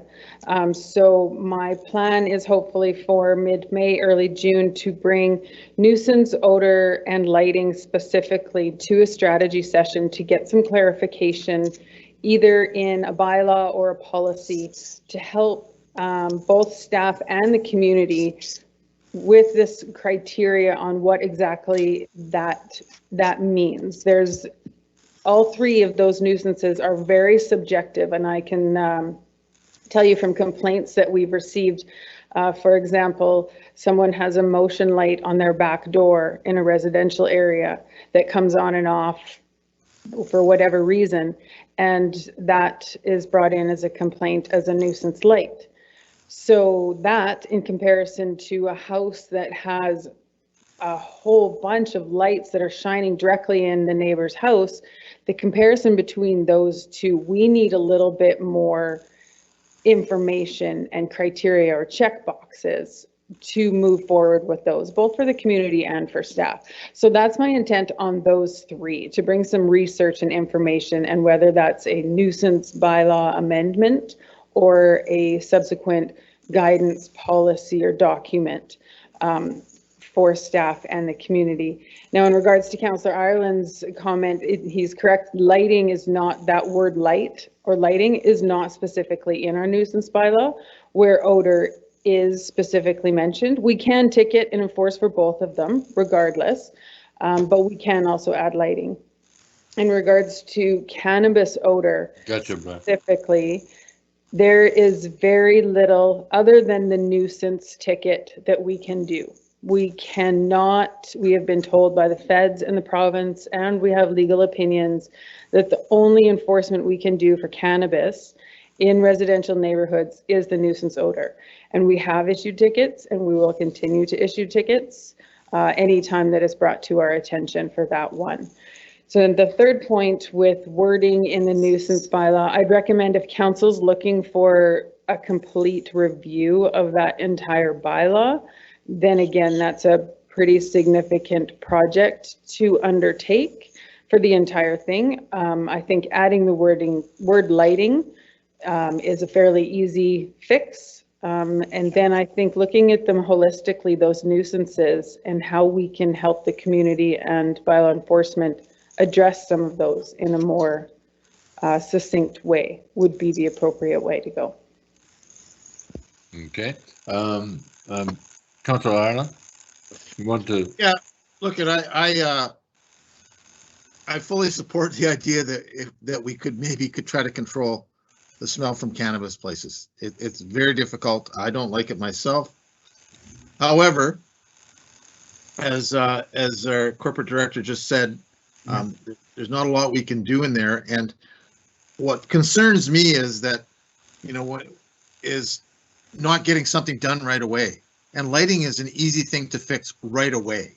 And I don't want the lighting bylaw I don't want the lighting part of it to sit back and wait for other things that are going to be very difficult to solve, right? We have tons of documentation through our other documents that talk about lighting. It's in our OCP. It talks about lighting in communities. It's in our subdivision bylaw services. It's in our zoning bylaw. I mean, the zoning bylaw says specifically right there, rays are deflected downward to minimize impact. So right away, lights that aren't shining downwards are not, we don't need a whole lot of research there. It says so in our zoning bylaw. So if we make these documents talk to each other, again, it says it in our OCP, it talks about implementing a night sky policy for new residential developments, which we haven't done. That's a policy of council. Nothing's been done about that. So, we know that light pollution is also a health risk. It's not good for people's health. It's also not good for wildlife. These locks on decks interfere with Fishes, Did we, this is a notice, this is a notice of motion. So we're directing staff to deal with a pretty major operation.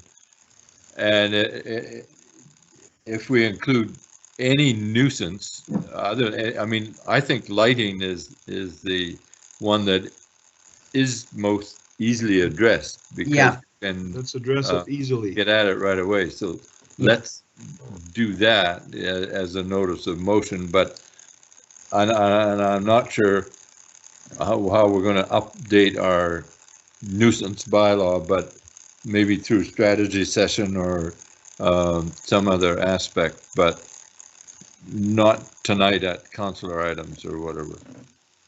You all right with that? We'll move on to other councillor items, or this is a notice of motion, so staff has it on their work schedule or schedule. Okay? Did you put me back up? Todd? Yeah. What's your item? Just, there is a motion. We do have a mover and seconder for Councillor Ireland's notice of motion, and that is on Okay. the So those in favor? Aye. Opposed, with emphasis on lighting for quick time. Okay. With emphasis on the easy fix for lighting. Yeah. You get into something we don't need to. I don't know what you can do with a motion light.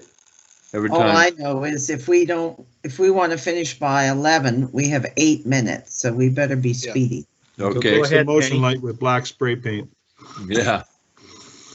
All right. Go ahead, Penny. Todd, I had you next. I'm going to say not much. I'll let everybody else go because all is relatively good in Oyama. Good. Bill, you're in the dark. You turn with your lights out or what? Well, the hockey game ended, so I turned the TV off. Nothing? No, I went up Beaver Lake Road the other day. And by the way, Todd, I've been up to Oyama Lake about 2,000 times in my life. But I went up to Beaver Lake the other day, and on the way by, for your information, Council, I seen 5 campfires in the forest. Just trucks pulled in off the road or cars, and a little campfire with a few people sitting around it. And I'm not too sure if they're camping or living. I suspect they were living, but the amount of litter around, with the exception of one of the ones that was maybe a couple of miles from the lodge, which was obviously just a party, because it had about 8 vehicles in there. So that's just for your information, that Beaver Lake Road is probably a little more populated than that area of Oyama Lake Road we were discussing earlier. Okay, thank you. Councillor Gamble. Well, all I wanted to say was to formally welcome our CAO, Tanya Garost. I don't know that we've done that, but must go to bed. Welcome to the helm, and we will enjoy working with you. We already have. Good. Okay, thank you. Councillor Kozub. I have nothing.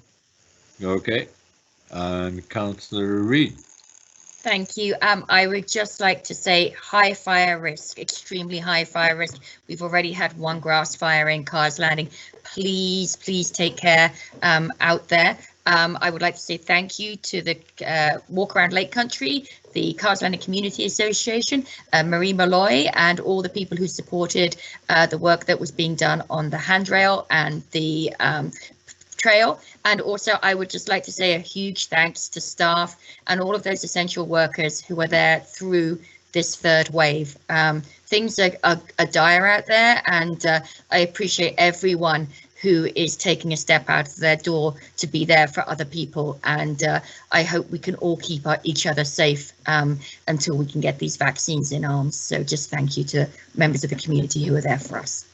Here. I second that. Councillor Ireland, do you want to add something? Just in regards to the fire talk, there are 3 campfires this weekend along Okanagan Center Beach, from Camp Road to the paddle place. All fairly substantial by the remains left after them. So yeah, and extremely close to a lot of dry wood and dry grass. The So, forest hasn't really been shut down yet, but open burning, I thought might be shut down earlier than the end of April, but they haven't made any announcements yet. But well, people need to keep their eyes open because that's a recipe for disaster. I'm sorry that we're running out. We can't drive out of our health region, and so that's starting Friday. I think it's a full ban on anybody traveling outside their health region. So if you have to, that work, if you have to get out of the health region, go before Friday, and you might or may not get back. I don't know what the people in Surrey are going to do when they drive into Vancouver, because there's two different health reasons there. But anyway, I think we're done. We're adjourned, and thank you all. Good discussions tonight, and staff, lots of great reports and hard work. Too bad we couldn't get the public hearing done, but hopefully that'll happen at the next council meeting. We might have two public hearings or two items. All right, good night all. Stay safe. Good night. Thank you all. Thanks, stay healthy and be kind, right? I don't know how you're going to stop motion lights. Every time a deer walks by, my house lights up. But good night. Good night. Night, night. Next time. We're gone. Leave.